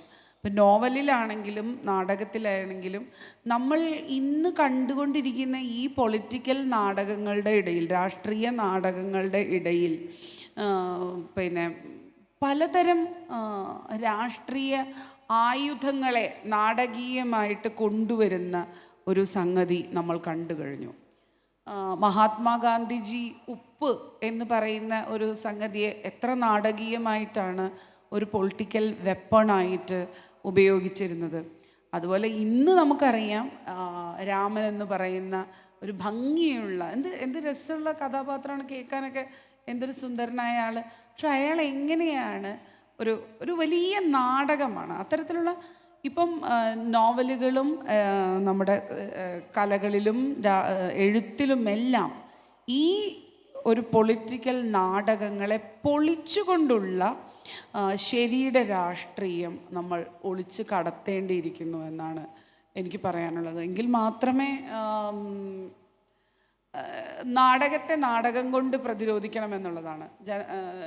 ഇത്തരത്തിലുള്ള പൊളിറ്റിക്കൽ നാടകങ്ങളെ ഇപ്പം നോവലുകളിലും റിയാലിറ്റിയോട് അല്ലെങ്കിൽ പ്രത്യക്ഷമായ സംഗതികളോട് കൂടുതൽ സുശക്തമായ ഭാഷയിൽ പ്രതിരോധിക്കുന്ന നോവലുകളാണെങ്കിലും നാടകങ്ങളാണെങ്കിലും അവയ്ക്ക് ഇത്തരത്തിലുള്ള പൊളിറ്റിക്കൽ നാടക സംഗതികളോടാണ് ഏറ്റുമുട്ടേണ്ടി വരിക എന്നാണ് എനിക്ക് തോന്നുന്നത്. അടുത്ത ശ്രീ എമിൽ മാധവി. എമിൽ ഇപ്പോൾ ഞാനും എന്തുമൊക്കെ ആയിട്ട് കമ്പയർ ചെയ്യുമ്പോൾ ഞങ്ങളൊക്കെ ഈ നോവൽ കഥയൊക്കെ എഴുതുന്നവരാണ്. പക്ഷേ എമിൽ നാടകത്തിൻ്റെ രംഗവേദിയിലുള്ളൊരു ആളെന്ന നിലയ്ക്ക് അഡാപ്റ്റേഷനിലോട്ടുള്ള അനുഭവം അദ്ദേഹത്തിന് വളരെ നല്ല അനുഭവങ്ങൾ പങ്കുവയ്ക്കാനായിട്ടുണ്ട്. ഗബ്രിയേൽ ഗാർഷ്യ മാർക്കേസിൻ്റെ ഏകാന്തതയുടെ 100 വർഷങ്ങൾ നാടകരൂപത്തിൽ അഡാപ്റ്റ് ചെയ്ത് ആ അനുഭവം അദ്ദേഹത്തിന് പങ്കുവയ്ക്കാനുണ്ട്. അപ്പം തീർച്ചയായിട്ടും എനിക്കൊന്ന് നോവൽ നാടകത്തിന് വഴിതെളിക്കുമ്പോൾ എങ്ങനെ എന്ത് സംഭവിക്കുന്നു, അതിൻ്റെ ദൃശ്യപരതയ്ക്ക്, പ്രകടനപരതയ്ക്ക്, അതിൻ്റെ ആഖ്യാനപരതയ്ക്ക് എന്ത് സംഭവിക്കുന്നു എന്ന് അദ്ദേഹത്തിന് വ്യക്തമായിട്ട് പറയാൻ കഴിയും എന്ന് കരുതുന്നു. അദ്ദേഹത്തെ ക്ഷണിക്കുന്നു. ശ്രീ എമിൽ മാധവി. നന്ദി. എല്ലാവർക്കും നമസ്കാരം. നോവലും നാടകവും എന്ന് പറയുമ്പോൾ തന്നെ നമ്മുടെ മനസ്സിലേക്ക് വരുന്ന ചില ചിത്രങ്ങളുണ്ട്. എനിക്ക് തോന്നുന്നു ആ ചിത്രങ്ങൾ കുറച്ച് അപകടകരമാണ്. നാടകം എന്ന് പറഞ്ഞ് നമ്മളൊന്ന് കണ്ണടച്ചാൽ നമ്മുടെ മുന്നിലേക്ക്, ഭൂരിപക്ഷം മനുഷ്യരുടെ മുന്നിലേക്കും വരുന്ന ഒരു ചുവന്ന കർട്ടനും തൂങ്ങിക്കിടക്കുന്ന മൈക്കും അപകടമാണ്. അതിൻ്റെ സമയം കഴിഞ്ഞുവെങ്കിലും നമ്മുടെ മനസ്സിൽ ഇപ്പോഴും ആ ഇമേജ് തൂങ്ങിക്കിടക്കുന്നുണ്ട്. നോവലിനെ കുറിച്ചും നിങ്ങൾ ഇതേപോലെ ആലോചിച്ചാൽ തടിച്ചൊരു പുസ്തകമോ നമ്മുടെ പ്രിയപ്പെട്ട എഴുത്തുകാരോ പ്രിയപ്പെട്ട ടൈറ്റിലുകളോ ഒക്കെ നമ്മുടെ മുന്നിലേക്ക് വരും. കാരണം നമുക്ക് കലയെ എപ്പോഴും ഡിഫൈൻ ചെയ്യാൻ, ഇതാണ് നോവൽ, ഇതാണ് നാടകം എന്ന് പറയാനുള്ള ഒരു വ്യഗ്രത നമ്മളിലുണ്ട്. ഒരു പക്ഷേ പുതിയ കാലത്ത് കലയുടെ ഏറ്റവും പ്രധാനപ്പെട്ട ധർമ്മം ഈ ഡെഫിനീഷനുകളെ പൊളിച്ചു കളയുക. ഇതാണ് നോവൽ എന്ന് പറഞ്ഞാൽ ഇതല്ല എന്നുകൂടിയാണ് നമ്മൾ പറയുന്നത്. ഇതാണ് നാടകം എന്ന് പറഞ്ഞാൽ ഇതല്ല എന്നുകൂടിയാണ് പറയുന്നത്. അതുകൊണ്ട് തന്നെ അവതരണ കലയിൽ, പെർഫോമൻസ് മേക്കിങ്ങിൽ ഏറ്റവും പ്രധാനമായി ചെയ്യുന്നൊരു കാര്യം എന്തും അവതരണമാവാം എന്നുള്ളൊരു സങ്കല്പമാണ്. ഒരു നോവൽ എങ്ങനെ ഒരു നാടകത്തിലേക്ക്, അവതരണത്തിലേക്ക് വരുന്നു എന്ന ചോദ്യം സ്വയം ചോദിക്കുമ്പോൾ, ഒരു കലാപ്രവർത്തകൻ എന്നുള്ള നിലയിൽ ചോദിക്കുമ്പോൾ പല രീതിയിൽ അതാവാം. ഇപ്പോൾ പെഡ്രോ പരോമോ എന്നൊരു നോവൽ ഹുവാൻ റൂൾഫോയുടെ വളരെ പ്രിയപ്പെട്ടൊരു നോവലാണ്. ഞാനത് നാടക രൂപത്തിലേക്ക് ആക്കാനുള്ള പല വർഷങ്ങളായിട്ടുള്ള ശ്രമങ്ങൾ നടത്തിക്കൊണ്ടിരിക്കുകയും ഒരു ഘട്ടത്തിൽ ഞാൻ തിരിച്ചറിയുന്നൊരു സംഗതി, ഇതിൻ്റെ കഥ നാടകരൂപത്തിൽ ചെയ്യലല്ല ഞാൻ ചെയ്യേണ്ടത്. പിന്നെ എന്താണ് ഈ നോവൽ എന്നോട് പറയുന്നത്? ഇപ്പോഴും നടന്നുകൊണ്ടിരിക്കുന്നൊരു പ്രോസസ്സാണെങ്കിലും ഈ പെഡ്രോ പരോമോയിലെ ശബ്ദങ്ങളെ മാത്രം ഉപയോഗിച്ച് ഇരുട്ടിൽ ഒരു നാടകം ചെയ്യാൻ സാധ്യമല്ലേ എന്ന് ഞാൻ ആലോചിച്ചു. പെഡ്രോ പരോമയിലെ മരിച്ചുപോയ മനുഷ്യരുടെ നഗരവും കൊമാലയും കുതിരക്കുളമ്പടികളും ഉൾപ്പെടെ വരുന്ന ശബ്ദങ്ങളുടെ ഒരു വലിയ ആഖ്യാനം പെഡ്രോ പരോമയിലുണ്ട്. പെഡ്രോ പരോമയിൽ മാത്രമല്ല, മറ്റ് പല നോവലുകളിലും. ഇപ്പോൾ നേരത്തെ സൂചിപ്പിച്ച പോലെ ഏകാന്തതയുടെ 100 വർഷങ്ങൾ ഒരു പരിശീലനത്തിൻ്റെ ഭാഗമായി, ഒരു ചലഞ്ചിൻ്റെ ഭാഗമായാണ് ഒരു നാടക പ്രവർത്തകൻ എന്ന നിലയിൽ ഞാനതെടുത്ത് പരിശീലിക്കുന്നത്. കാരണം അത് ഒരു നാടകമായി ചെയ്യുക എന്നതിനേക്കാൾ അപ്പുറത്ത് ഇത്രയും വലിയൊരു ഗ്രാൻഡ് നരേറ്റീവ് ആർട്ടിസ്റ്റ് എന്നുള്ള നിലയിൽ ഏത് തോട്ട് പ്രോസസ്സിലൂടെയാണ് എന്നെ കൊണ്ടുപോകുന്നത് എന്ന കാഴ്ചയായിരുന്നു. അപ്പോൾ ഞാൻ നേരത്തെ പറഞ്ഞു, ഈ ഒരു ഇമേജ് ബുക്ക് എന്ന് പറയുന്ന ഹൈദരാബാദിൽ ചെയ്തിട്ടുള്ളൊരു പ്രൊഡക്ഷൻ്റെ ഏറ്റവും അവസാനത്തെ അരമണിക്കൂറാണ് ഏകാന്തതയുടെ 100 വർഷങ്ങളുടെ ഇൻസ്പിറേഷനിലുള്ള PCUC എന്നത്. അത് നോവൽ നിരന്തരം വായിക്കുകയും നോവലിൽ വായിച്ചുകൊണ്ടിരിക്കുമ്പോൾ നമുക്കറിയാം, നോവലിൻ്റെ തുടക്കത്തിൽ ഒരു ഫാമിലി ട്രീ ഉണ്ട്. തിരിച്ചു പോവും ഓരോ സമയം, ഇത് ആരാണ് എന്നുള്ള അന്വേഷണത്തിൽ. ഒരു ഘട്ടത്തിൽ ഞാൻ തിരിച്ചറിയുന്നു, ഈ നോവലല്ല, ഈ നോവലിലെ ഫാമിലി ട്രീ ആണ് നാടകത്തിലേക്കോ അവതരണത്തിലേക്കോ വരാൻ സാധ്യതയുള്ളത്, വരാൻ പോകുന്നത്. അപ്പോൾ വീണ്ടും അത് എൻ്റെ ഓർമ്മകളിലൂടെ ഇതെന്തിന് ഞാൻ ചെയ്യണം എന്ന വീണ്ടും നിരന്തരമായുള്ള അന്വേഷണത്തിൽ എനിക്ക് വളരെ വ്യക്തിപരമായി എൻ്റെ ചിന്തകളും എൻ്റെ അനുഭവങ്ങളെയും കുറിച്ച് അന്വേഷിക്കുമ്പോൾ എൻ്റെ വീട്ടിലെ പഴയ ആൽബത്തിൽ പൂപ്പൽ പിടിച്ചു പോയ ഞങ്ങളുടെ ഒരു ഫാമിലി ഫോട്ടോ ആണ് എൻ്റെ ഓർമ്മയിലേക്ക് വരുന്നത്. അതോടുകൂടെ ഞാൻ ആലോചിക്കുന്നത്, എന്തുകൊണ്ട് ഏകാന്തതയുടെ 100 വർഷത്തിലെ കഥാപാത്രങ്ങളുടെ ഒരു ഫാമിലി ഫോട്ടോ ഒരു അവതരണമായി മാറിക്കൂടാ? അല്ലെങ്കിൽ ആ ഫോട്ടോ എൻ്റെ ഫാമിലി ഫോട്ടോ പോലെ ഒരു 100 വർഷം കഴിയുമ്പോൾ പൂപ്പൽ പിടിക്കുകയും മനുഷ്യരുടെ മുഖങ്ങൾ മാഞ്ഞു പോവുകയും ചെയ്യുന്നത് അവതരണ രൂപത്തിലേക്ക് എന്തുകൊണ്ട് ആയിക്കൂടാ? അപ്പോൾ ഒരു കലാപ്രവർത്തകൻ എന്നുള്ള നിലയിൽ പിന്നീട് ഏകാന്തതയുടെ 100 വർഷങ്ങളുമായി ഇതിന് പ്രത്യേകിച്ച് ബന്ധമില്ലെങ്കിലും എൻ്റെ ആലോചനകളുടെ അടിസ്ഥാനം, എൻ്റെ ഇൻസ്പിറേഷൻ എല്ലാം ഈ വലിയൊരു നരേറ്റീവായി മാറുന്നുണ്ട്. അതുകൊണ്ട് തന്നെ നോവൽ എങ്ങനെ, അല്ലെങ്കിൽ മറ്റെന്ത് ആഖ്യാനങ്ങളും, നോവൽ എന്നുള്ളത് മാത്രമല്ല ഏത് തരം ആഖ്യാനങ്ങളും എങ്ങനെ നമ്മളൊരു അവതരണ രൂപത്തിലേക്ക് അഡാപ്റ്റ് ചെയ്യുന്നതിൻ്റെ ഏറ്റവും പ്രധാനപ്പെട്ട സമവാക്യമാണ് ഇത് ഇന്നതാണ് എന്ന് ഡിഫൈൻ ചെയ്യാതിരിക്കുക. ഇത് എന്തുമാവാം. അത്തരത്തിലുള്ള എക്സ്പെരിമെൻറ്റുകളാണ് ലോകത്ത് മുഴുവനായിട്ട് നടന്നുകൊണ്ടിരിക്കുന്നത്. ഇപ്പോൾ കഴിഞ്ഞ ദിവസം ഒരു ഇറാഖി അമേരിക്കൻ ഒരു പെർഫോമർ, അദ്ദേഹം ബിലാൽ എന്നാണ് അദ്ദേഹത്തിൻ്റെ പേര്. അദ്ദേഹം ചെയ്തിട്ടുള്ളൊരു കാര്യം, പെർഫോമൻസിൻ്റെ ഭാഗമായി അദ്ദേഹത്തിൻ്റെ മുതുകിൽ ചുവന്ന 5000 ഡോട്ട്സ് പച്ച കുത്തുകയാണ് ചെയ്തിട്ടുള്ളത്. ഇറാഖിൽ മരിച്ച അല്ലെങ്കിൽ യുദ്ധത്തിൽ അമേരിക്ക കൊന്നു കളഞ്ഞ ആളുകളുടെ റെപ്രസെൻറ്റേഷൻ എന്ന നിലയിൽ 5000 ചുവന്ന കുത്തുകൾ മുതുകിൽ പച്ച കുത്തുകയും അതിനോടൊപ്പം 100,000 ഇൻവിസിബിളായ ടാറ്റു, ചുവന്ന കുത്തുകൾ അദ്ദേഹം പച്ച കുത്തുകയും ചെയ്യുന്നുണ്ട്. ആ ഇൻവിസിബിൾ ടാറ്റു കാണണമെങ്കിൽ നിങ്ങൾ ഒരു അൾട്രാ വയലറ്റ്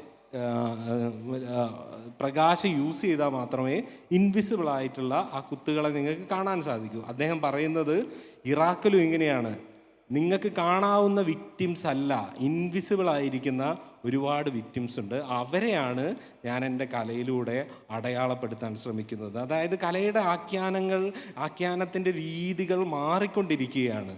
എന്തുമാവാം. നിങ്ങൾക്കൊരു 1000 പേജുള്ള നോവൽ ഒരൊറ്റ വാക്കിൽ അവതരണമാക്കി മാറ്റാം.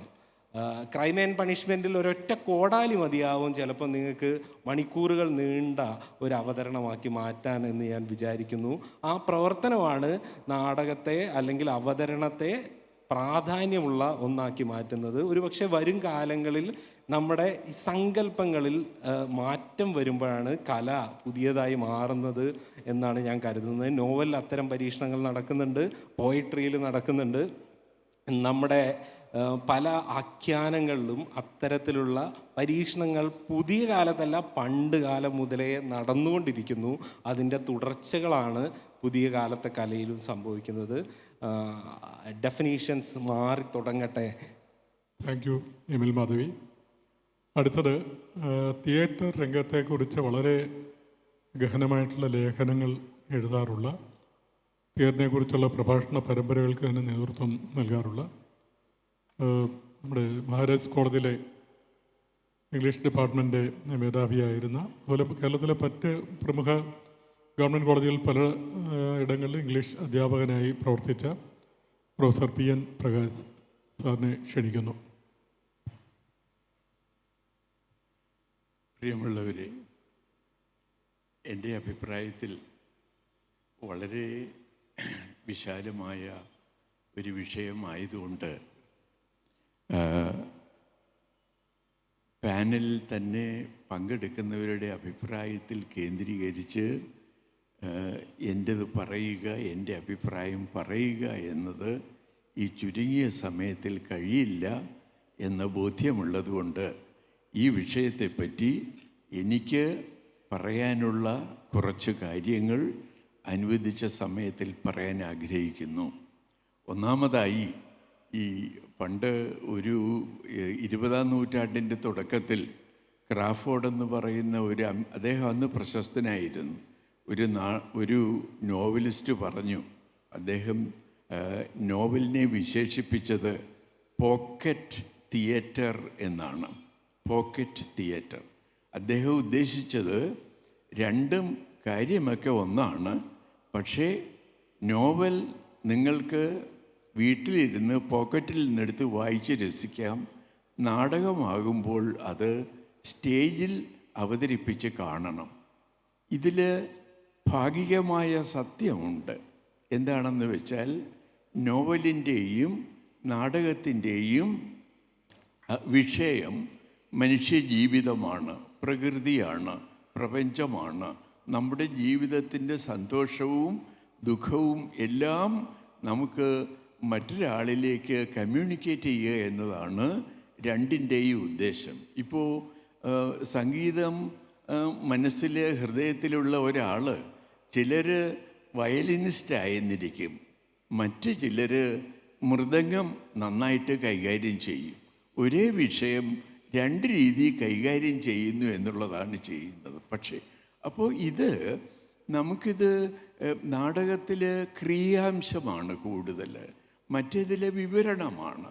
ഇപ്പോൾ ഉദാഹരണത്തിന് നമുക്കൊക്കെ കുറച്ച് പേർക്കെങ്കിലും വളരെയധികം പേർക്ക് പരിചയമുണ്ടായിരുന്ന ഒരു നോവലാണ് ടോൾസ്റ്റോയിയുടെ അന്നാ കരേനിന. അതിൻ്റെ തുടക്കത്തിൽ അന്നാ കരേനിന എന്നുള്ള പ്രധാന കഥാപാത്രം അവർ വിരസമായ തൻ്റെ വിവാഹ ജീവിതത്തിൽ തുടരുമ്പോഴാണ് അവർ ഒരു ട്രെയിൻ യാത്രയിൽ പെട്ടെന്ന് അവർക്ക് വളരെ ഇഷ്ടം തോന്നുന്ന ഒരു ചെറുപ്പക്കാരനെ കാണുന്നു.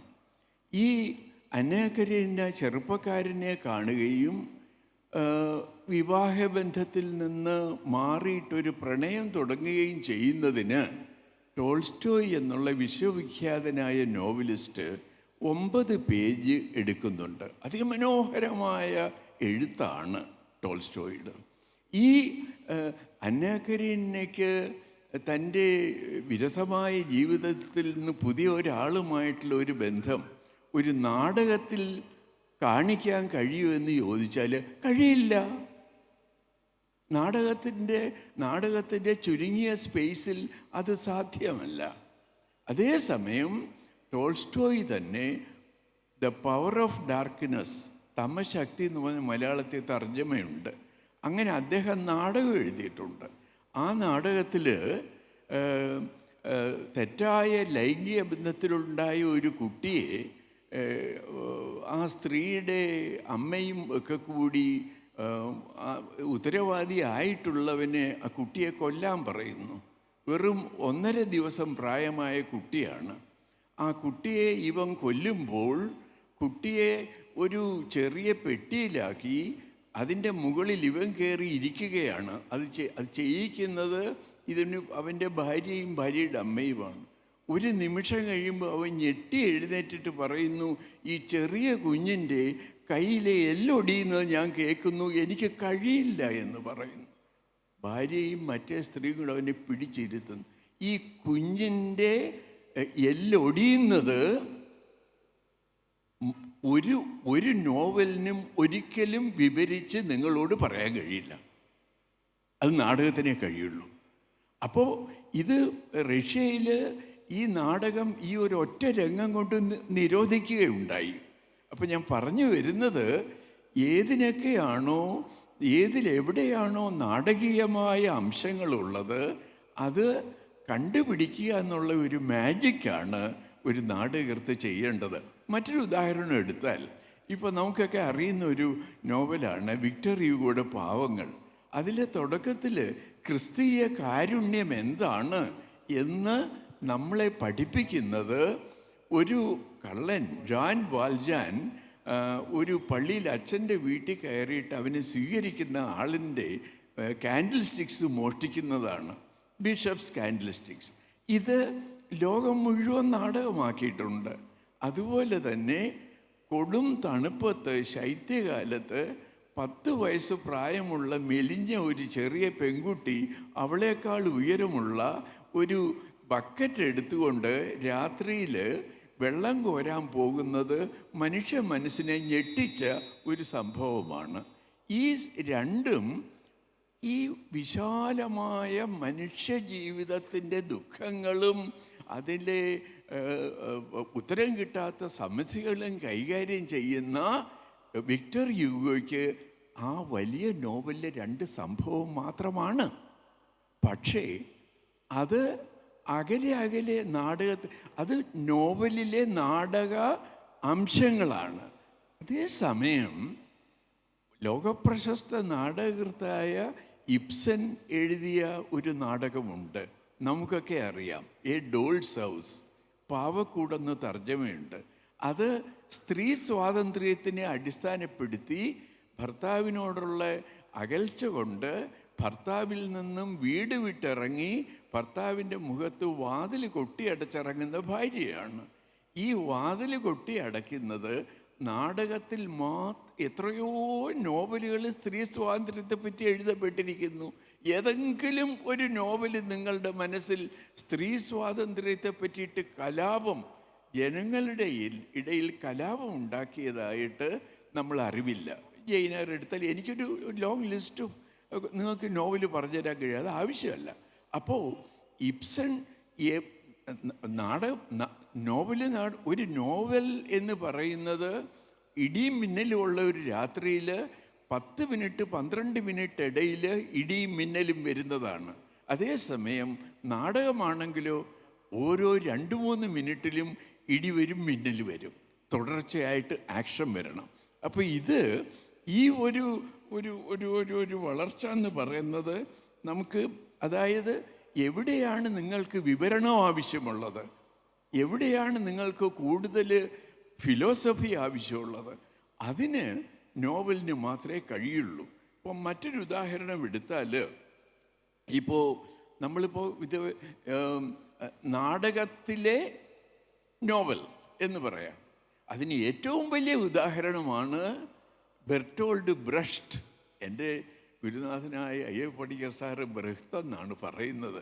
കൃത്യമായ ഉച്ചാരണം എന്തോ ആയിക്കോട്ടെ. ഏതായാലും ബ്രഷ്ടിൻ്റെ എടുത്താൽ അദ്ദേഹം അതിനകത്തൊക്കെ ഒരേ സമയം അദ്ദേഹം അതിമനോഹരമായ നാടകവും എന്നാൽ നോവൽ പോലെ ഏതൊക്കെ രീതിയിലാണ് മനുഷ്യ ജീവിതത്തിലെ മാറ്റം വരുത്തേണ്ടത് എന്ന് തുടർച്ചയായിട്ട് നമ്മളോട് വിവരണങ്ങൾ പറയുന്നുണ്ട്.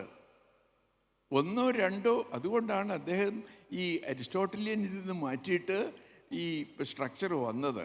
നമ്മുടെ മലയാളത്തിലേക്ക് വന്നാൽ ലളിതാംബിക അന്തർജനത്തിൻ്റെ അഗ്നിസാക്ഷിയും പിന്നെ എസ്.എൽ. പുരം സദാനന്ദൻ്റെ അഗ്നിപുത്രിയുമുണ്ട്.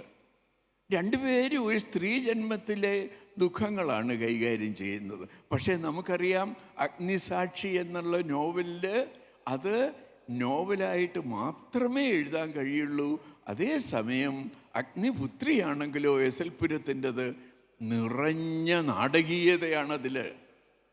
തുടക്കം അഗ്നിസാക്ഷി ഒരു ഒരു ഒരു നാടകമാക്കി നമ്മുടെ മുമ്പിൽ അവതരിപ്പിക്കാമെന്ന് വെച്ചാൽ അത് കണ്ടുകൊണ്ടിരിക്കുന്നവർക്ക് വിരസമായിരിക്കും. അതേസമയം അഗ്നിസാക്ഷി വളരെ വ്യത്യസ്തമാണ്. ഇതേ പ്രശ്നമാണ് ഈ ഇപ്പോൾ ആശാൻ്റെ ചണ്ടാലിക, അല്ലാതെ തന്നെ ചണ്ടാല ഭിക്ഷുകി.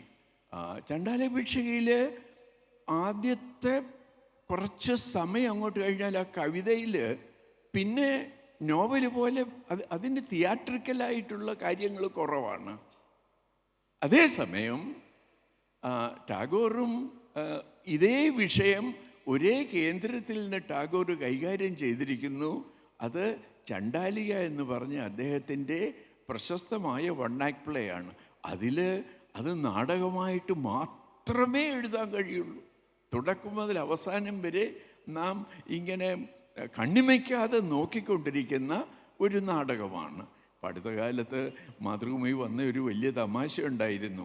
അതിൽ പറഞ്ഞു, കുമാരനാശാൻ്റെ ചണ്ടാല ഭിക്ഷുകി ടാഗോറിൻ്റെ ചണ്ടാലികയിൽ നിന്ന് വായിച്ചതാണോ, കണ്ടിട്ടായിരിക്കും അദ്ദേഹം എഴുതിയതെന്ന്.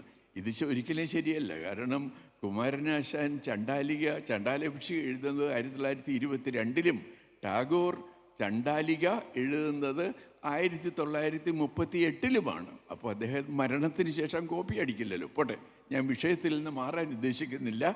ഞാൻ പറഞ്ഞു വരുന്നത്, ഈ രീതിയിൽ നാം അടിസ്ഥാനപരമായി ഈ വിഷയം പഠിക്കുമ്പോൾ തുടർച്ചയായിട്ട് എന്തുകൊണ്ടാണ് നാം ഒരിക്കലും ഒരു നോവലിസ്റ്റിനെ ഒരു മജീഷ്യൻ എന്ന് ആരെങ്കിലും വിശേഷിപ്പിച്ചത് ഞാൻ കേട്ടിട്ടില്ല.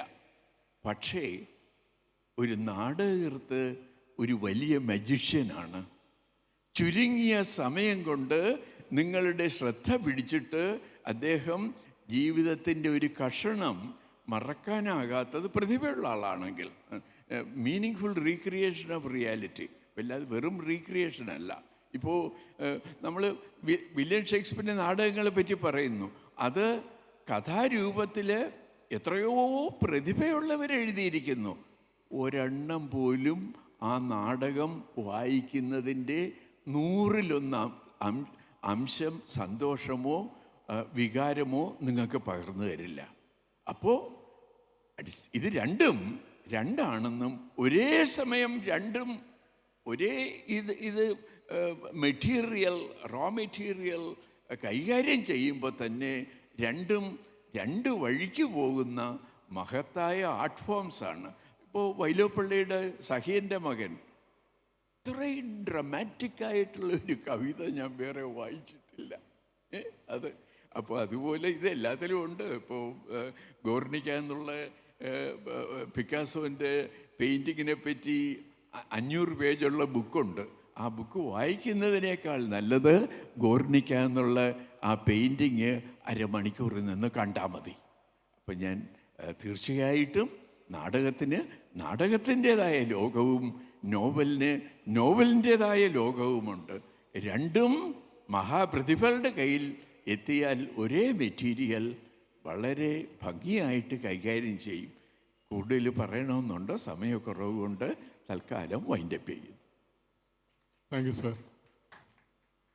നമ്മുടെ ഇന്നത്തെ വിഷയം ഈ നോവലിനുള്ളിലെ നാടകവും നാടകത്തിനുള്ളിലെ നോവലുമാണ്. ഇവിടെ നോവലും നാടകവും ഈ രണ്ട് രംഗത്തും ഒരുപോലെ തന്നെ വിൽപ്പത്തിയുള്ള, രണ്ട് രംഗത്തും വ്യത്യസ്തമായ രീതിയിൽ പ്രതിഭ അല്ലെങ്കിൽ സാന്നിധ്യം തെളിയിച്ച ഒരു വ്യക്തിയാണ് ശ്രീമതി രോഷ്നി സ്വപ്ന.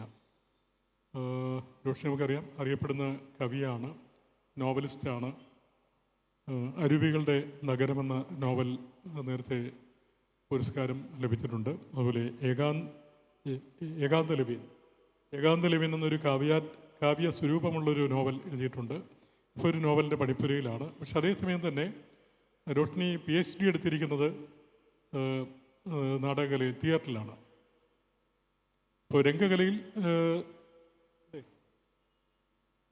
PhD തിയേറ്ററിലാണ് PhD എടുത്തിരിക്കുന്നത്. അതുകൊണ്ട് തീർച്ചയായിട്ടും നോവലിനെക്കുറിച്ചും ഈ നാടകത്തെക്കുറിച്ചും ഇതിൻ്റെ പാരസ്പരികതയെക്കുറിച്ചും പറയാൻ കഴിവുള്ളൊരു വ്യക്തിയാണ് രോഷ്നി സ്വപ്ന. ശ്രീമതി രോഷ്നി സ്വപ്നയെ ക്ഷണിക്കുന്നു. Thank you. എല്ലാവർക്കും നമസ്കാരം. സദസ്സിലിരിക്കുന്നവർ മുഴുവൻ പ്രിയപ്പെട്ടവരും വർഷങ്ങളായി അറിയുന്നവരുമാണ്. നോവലിലെ നാടകവും നാടകത്തിലെ നോവലും എന്നൊരു വിഷയം ചർച്ച ചെയ്യുമ്പോൾ ഞാൻ കുറച്ച് കാര്യങ്ങൾ ആദ്യം പറയുകയും പിന്നീട് ചർച്ച ഉണ്ടാവുകയാണെങ്കിൽ ഷെയർ ചെയ്യുകയും ചെയ്യാം. എൻ്റെ എഴുത്തിൻ്റെ ഒരു സ്വഭാവം, ഞാനാകെ 5 നോവൽ എഴുതിയിട്ടുള്ളൂ, ബാക്കിയെല്ലാം കവിതകളാണ്. പിന്നെ തിയേറ്ററിൻ്റെ ഒരു ഞാൻ തിയേറ്റർ ഒബ്സർവറാണെന്ന് വേണമെങ്കിൽ പറയാം. നാടകങ്ങൾ കാണുകയും നിരീക്ഷിക്കുകയും അതേക്കുറിച്ച് എഴുതുകയൊക്കെ ചെയ്യുന്നുണ്ട്. സാറ് പറഞ്ഞ പോലെ PhD തിയേറ്ററിലാണ്. പക്ഷെ അതിലപ്പുറത്തേക്ക് ഉള്ളിൽ ഒരു എഴുത്തുകാരി എന്ന രീതിയിൽ, അല്ലെങ്കിൽ ഒരു കാഴ്ചക്കാരി എന്ന രീതിയിൽ എൻ്റെ ഉള്ളിൽ ഒഴിയാതെ നിലനിൽക്കുന്ന അല്ലെങ്കിൽ ഉണ്ടാകുന്ന ചില വാസനകൾ, ചില സെൻസിറ്റീവ് ആയിട്ടുള്ള ചില കാര്യങ്ങൾ ഏത് കാട്ടുമരത്തിൻ്റേതാണ് എന്ന് അന്വേഷിക്കുന്ന ഒരാൾ കൂടിയാണ് ഞാൻ. നേരത്തെ പറഞ്ഞ 4 പേരും പറഞ്ഞ ചില കാര്യങ്ങളിൽ ചില കൂട്ടിച്ചേർക്കലുകളാണ്. മാർക്കേസിൻ്റെ ഒരു കഥ ഓർമ്മിക്കുകയാണ് ഞാൻ. ഒരു വൃദ്ധന് അസാധാരണമായ സൗന്ദര്യമുള്ള 2 ചിറകുകൾ കിട്ടുന്നുണ്ട്. ഈ ചിറകുകൾ അയാൾ ഒരുപാട് ആഘോഷിക്കുന്നുണ്ട്. കുറച്ച് കഴിയുമ്പോൾ ഈ ചിറകുകൾ തന്നെ അയാളുടെ ഹിംസയ്ക്ക് പാത്രമാവുന്നുണ്ട്. അപ്പോൾ അതിൽ മാർക്കേസ് പറയാതെ പറയുന്ന ഒരു നരേഷൻ ഉണ്ട്. ഒരു കഴുകനെയോ ആകാശവിമാനത്തെയോ പരുന്തിനെയോ മാലാഖയെയോ ചെകുത്താനെയോ എങ്ങനെയാണ് നമ്മൾ ചിറകുകൾ കണ്ട് തിരിച്ചറിയുക എന്നുള്ളൊരു ചെറിയൊരു സന്ദേശം അതിൻ്റെ അകത്തുണ്ട്. ഇതുതന്നെയാണ് എനിക്ക് പറയാനുള്ളത്. എങ്ങനെയാണ് നമ്മളൊരു കവിത തിരിച്ചറിയുന്നത്, എങ്ങനെയാണ് നമ്മളൊരു നാടകം തിരിച്ചറിയുന്നത്, എങ്ങനെയാണ് ഒരു നോവൽ തിരിച്ചറിയുന്നത്, അല്ലെങ്കിൽ എങ്ങനെയാണ് നമ്മളൊരു ഗദ്യരൂപത്തെ തിരിച്ചറിയുന്നത്. തീർച്ചയായും കവിത ഒരു സാഹിത്യരൂപമാണെങ്കിൽ, നോവലും കഥയും ഒരു സാഹിത്യരൂപമാണെങ്കിൽ, നാടകവും ഒരു സാഹിത്യരൂപം തന്നെയാണ്. അതിൻ്റെ സാഹിത്യരൂപം എന്ന് പറയുന്നത് നമ്മൾ വ്യവസ്ഥാപിതമായി കണ്ട് ശീലിച്ചിട്ടുള്ള ഒരു സാഹിത്യരൂപമല്ല എന്നും, അതിന് നിശബ്ദതയുടെയോ ചലനത്തിൻ്റെയോ ഇരുട്ടിൻ്റെയോ വെളിച്ചത്തിൻ്റെയോ നിഴലുകളുടെയോ ഭാഷ ഉണ്ട് എന്നും, ആ ഭാഷ മനസ്സിലാക്കാനും ആ ഭാഷയെ സ്വീകരിക്കാനുമുള്ള പുതിയ രൂപങ്ങൾ അല്ലെങ്കിൽ പുതിയ രീതിശാസ്ത്രങ്ങൾ രൂപപ്പെട്ട് വരുന്നുണ്ട് എന്നുമുള്ളതാണ്. എനിക്കിവിടെ എമിലിനോട് ചോദിക്കാനുള്ളൊരു ചോദ്യം, എന്തുകൊണ്ട് ഒരു മനുഷ്യന് ഒറ്റയ്ക്ക് ഒരു പുസ്തകം വായിക്കാമെങ്കിൽ എന്തുകൊണ്ട് ഒരാൾക്ക് ഒറ്റയ്ക്ക് കാണാവുന്ന ഒരു നാടകം ഉണ്ടായിക്കൂടാ? അതിന് ഉത്തരമായിട്ട് അദ്ദേഹം എന്നോട് പറഞ്ഞൊരു കാര്യം, അദ്ദേഹത്തിൻ്റെ അടുത്ത പ്രൊജക്റ്റ് ഒരു ആൾക്ക് മാത്രം കാണാവുന്ന ഒരു നാടകമാണ്. മാർക്കേസിൻ്റെ ഈ ഒരു കഥ ഞാൻ ഓർമ്മിക്കാനുള്ള കാരണം, നമുക്ക് ഭാഷ കൈവശമുണ്ട് എന്നുള്ളത് കൊണ്ട്, അല്ലെങ്കിൽ നമുക്ക് എഴുതാൻ സാധിക്കും, എഴുതാൻ കഴിയും എന്നുള്ളത് കൊണ്ടല്ല നമ്മളെല്ലാവരും എഴുത്തുകാരനാകുന്നത്. നമുക്ക് എന്തോ സവിശേഷമായി ആ ഭാഷയിൽ പറയാനുണ്ട്. ഈ ഭാഷ ഒരു പക്ഷേ സാഹിത്യത്തിൻ്റെ ഭാഷയോ ദൃശ്യത്തിൻ്റെ ഭാഷയോ നിറങ്ങളുടെ ഭാഷയോ അതൊന്നും അല്ലെങ്കിൽ നിശബ്ദതയുടെ ഭാഷയോ ആകാം. ഞാൻ ചോദിക്കുന്നു, സാറാ കെയ്നിൻ്റെ 4.48 എന്ന് പറയുന്നൊരു നാടകം എന്ന് നമ്മൾ പറയുന്ന ഒരു കൃതി നിങ്ങളെല്ലാവരും എടുത്ത് വായിച്ചു നോക്കൂ. വായിച്ചു നോക്കിയിട്ടുള്ളവരുണ്ടാവും. അതിന് ഏത് ഗണത്തിലാണ് നിങ്ങൾ പെടുത്തുക? എന്നെ സംബന്ധിച്ച് അത് കവിതയാണ്. അതിൽ ഡയലോഗുകളില്ല. അതിൽ നേരത്തെ സാറ് സൂചിപ്പിച്ച പോലെ ഒരു നാടകം ചെയ്യാനായി നിങ്ങൾക്കൊരു വേദി വേണം എന്ന് പറയുന്നിടത്ത് ഒരു പക്ഷേ പുതിയ നാടകത്തിൻ്റെ വളർച്ചയെക്കുറിച്ചുള്ള ചിന്തകളോ പുതിയ നാടകത്തിൻ്റെ രീതിശാസ്ത്രങ്ങളെക്കുറിച്ചുള്ള ചർച്ചകളോ അവസാനിക്കുകയാണ്. ഇന്ന് പുതിയ കാലത്ത് ഒരു നാടകകാരന് ഒരു നാടകം ചെയ്യാൻ ഒരു വേദിയുടെയോ നേരത്തെ പറഞ്ഞ പോലെ ഒരു കർട്ടൻ്റെയോ ഒന്നും ആവശ്യമില്ല. സ്പേസ് എന്ന് പറയുന്ന ഒരു സങ്കല്പം വന്നു കഴിഞ്ഞു. ഞാൻ മാർക്കേസിൻ്റെ കഥ സൂചിപ്പിക്കാനുള്ള കാരണം അത് തന്നെയാണ്. മാർക്കേസിലെ കഥയിലെ വൃദ്ധൻ്റെ ചിറകുകൾ തന്നെയാണ് അയാളുടെ പ്രശ്നമാകുന്നത്. നമ്മൾ നമ്മുടെ എഴുത്തിലോ നമ്മുടെ കലയിലോ കെട്ടിയേൽപ്പിക്കുന്ന ചിറകുകൾ നമ്മുടെ തന്നെ പ്രശ്നങ്ങളായിട്ട് മാറുന്ന ഒരവസരത്തിൽ നിന്ന് ഒരുപാട് മുക്തരാണ് നമ്മൾ. ഏത് സർഗാത്മക ജീവിതത്തിലും ഈ ചിറകുകളൊക്കെ പൊഴിഞ്ഞു പോകുന്ന ഒരവസ്ഥ ഉണ്ട്. ഈ കഥയെക്കുറിച്ച് എഡ്വാർഡോ ഗലീനോ എഴുതിയിട്ടുണ്ട്. ദ ബുക്ക് ഓഫ് എംബ്രേസസ് എന്ന് പറയുന്ന ഒരു വലിയ ഗദ്യസമാഹാരത്തിൽ ആർട്ട് ആൻഡ് റിയാലിറ്റി എന്ന് പറയുന്ന ഒരു അധ്യായം ഈ കഥയെക്കുറിച്ചും ആ കഥയെക്കുറിച്ചുണ്ടായിട്ടുള്ള സിനിമയെക്കുറിച്ചുമാണ്. നേരത്തെ അഡാപ്റ്റേഷൻ എന്ന് പറയുന്ന ഒരു സിദ്ധാന്തം ഇവിടെ സൂചിപ്പിച്ചുകൊണ്ടാണ് പറയുന്നത്. അതുപോലെ തന്നെ നോവലിലെയും നാടകത്തിലെയും സമയകാല സങ്കല്പങ്ങൾ എന്ന് പറയുന്നത് എഴുത്തിൻ്റെയോ വിഷ്വൽ നരേറ്റീവിൻ്റെയോ വ്യത്യസ്തമായിട്ടുള്ള ഒരു സങ്കല്പത്തിലാണ് ഊന്നി നിൽക്കുന്നത്. അതുകൊണ്ടായിരിക്കും ഒരു പക്ഷേ ക്ലാസിക് ഡയറക്ടറായിട്ടുള്ള ആൻഡ്രേ ടെർക്കോവിസ്കിയുടെ ആത്മകഥ സ്കൾപ്റ്റിംഗ് ഇൻ ടൈം എന്ന പേരിൽ നമ്മളുടെ എല്ലാവരുടെയും എഴുത്തുകാരുടെയും കലാകാരന്മാരുടെയും ഒക്കെ ഒരു ബൈബിളായിട്ട് മാറിയത്. അതിൽ ആവിഷ്കാരവും ആഖ്യാനവും ഒക്കെ ആയിട്ട് ബന്ധപ്പെട്ടിട്ടുള്ള സമയ സ്ഥല സങ്കല്പങ്ങളെ വളരെ കൃത്യമായിട്ടുള്ള രീതിയിൽ നിരീക്ഷിച്ച് വെച്ചിട്ടുണ്ട്. അതിനെക്കുറിച്ച് നമ്മൾ സൂചിപ്പിക്കുന്നതിന് മുമ്പ് ആദ്യകാല നാടകങ്ങൾ, ആദ്യകാല നോവലുകൾ, അതുപോലെ തന്നെ മധ്യകാലത്തുണ്ടായ നാടകങ്ങൾ, നോവലുകൾ എന്നൊക്കെ പറയുന്നത് പോലെ തന്നെ അതിൽ നിന്ന് വളരെ വ്യത്യസ്തമായിട്ട് പോസ്റ്റ് മോഡേൺ നോവലുകളിലേക്ക് പോകുമ്പോൾ പോസ്റ്റ് ഡ്രമാറ്റിക് തിയേറ്റർ എന്ന് പറയുന്ന ഒരു കോൺസെപ്റ്റ് കൂടി നമ്മൾ അഡ്രസ്സ് ചെയ്യേണ്ടതുണ്ട്. കാരണം നാടകം എന്ന് പറയുന്നത് നമ്മുടെ കൾച്ചറല്ല, നമുക്ക് അവതരണങ്ങളാണ്, പെർഫോമൻസാണ്. ഞാനതിന് തിയേറ്റർ തന്നെയാണ് പറയാൻ ആഗ്രഹിക്കുന്നത്. നാടകം എന്ന് പറയുന്നതും നാടകീയത എന്ന് പറയും. ചിലപ്പോൾ പറയും ചില സിനിമ അത് വലിയ നാടകീയതയാണ്. എന്താണ് നിങ്ങൾ ഉദ്ദേശിക്കുന്നത് എനിക്കറിയില്ല. തിയേറ്റർ എന്ന് പറയുന്ന ഒരു കോൺസെപ്റ്റിൽ ഇതിന് മൂന്നും വേറെയാണ്. തിയേറ്റർ വേറെയാണ്, ഡ്രാമ വേറെയാണ്, പെർഫോമൻസ് വേറെയാണ്. നമുക്കിവിടെ പെർഫോമൻസുകളുടെ കൾച്ചറാണുള്ളത്. ഇതിൻ്റെ ഒരു ബേസിസിൽ നിന്ന് നോക്കുമ്പോൾ അവിടെ പാഠം എന്ന് പറയുന്നതിന്, ടെക്സ്റ്റ് എന്ന് പറയുന്നതിന് വളരെ കൃത്യമായിട്ടുള്ള നിർവചന വ്യതിയാനങ്ങളുണ്ട്. പെർഫോമൻസ് ടെക്സ്റ്റ് എന്ന ആശയം ആണ് ഇപ്പോൾ ഏറ്റവും കൂടുതലായിട്ട് നമ്മൾ ചർച്ച ചെയ്തുകൊണ്ടിരിക്കുന്നത്, നമ്മൾ പ്രാക്ടീസ് ചെയ്തുകൊണ്ടിരിക്കുന്നതും കണ്ടുകൊണ്ടിരിക്കുന്നതും. അതിൽ തന്നെ ഐഡൻറ്റിറ്റി എന്ന സംഘർഷാത്മകമായിട്ടുള്ള അവസ്ഥയുടെ ആംബിഗ്വിറ്റി എന്ന് പറയുന്നത് വളരെ കൃത്യമായിട്ട് ചർച്ച ചെയ്യുന്നുണ്ട്. ഇപ്പം നോവലിൽ നിന്ന് അഡോപ്റ്റ് ചെയ്തിട്ടുള്ള നാടകങ്ങൾ എന്ന രീതിയിൽ, അല്ലെങ്കിൽ ഒരു സാഹിത്യകൃതിയിൽ നിന്ന് അഡോപ്റ്റ് ചെയ്തിട്ടുള്ള നാടകങ്ങൾ എന്ന രീതിയിൽ സഹിൻ്റെ മകനും ഖസാക്കിൻ്റെ ഇതിഹാസവും, ഇപ്പോൾ ഇവിടെ മാക്ബത്തിന് 100 ഏകാന്തതയുടെ 100 വർഷങ്ങളെക്കുറിച്ച് ഇമേജ് ബുക്ക് എന്ന എമിൽ ചെയ്ത നാടകത്തിനെ കുറിച്ചൊക്കെ സംസാരിച്ചു. അതുപോലെ തന്നെ സി അയ്യപ്പൻ്റെ കഥ ഭ്രാന്ത് എന്ന് പറയുന്ന കഥ 4 പേർക്ക് ഒരു കാറിനുള്ളിൽ ഇരുന്ന് കാണാവുന്ന നാടകമായിട്ട് വന്നിട്ടുണ്ട്.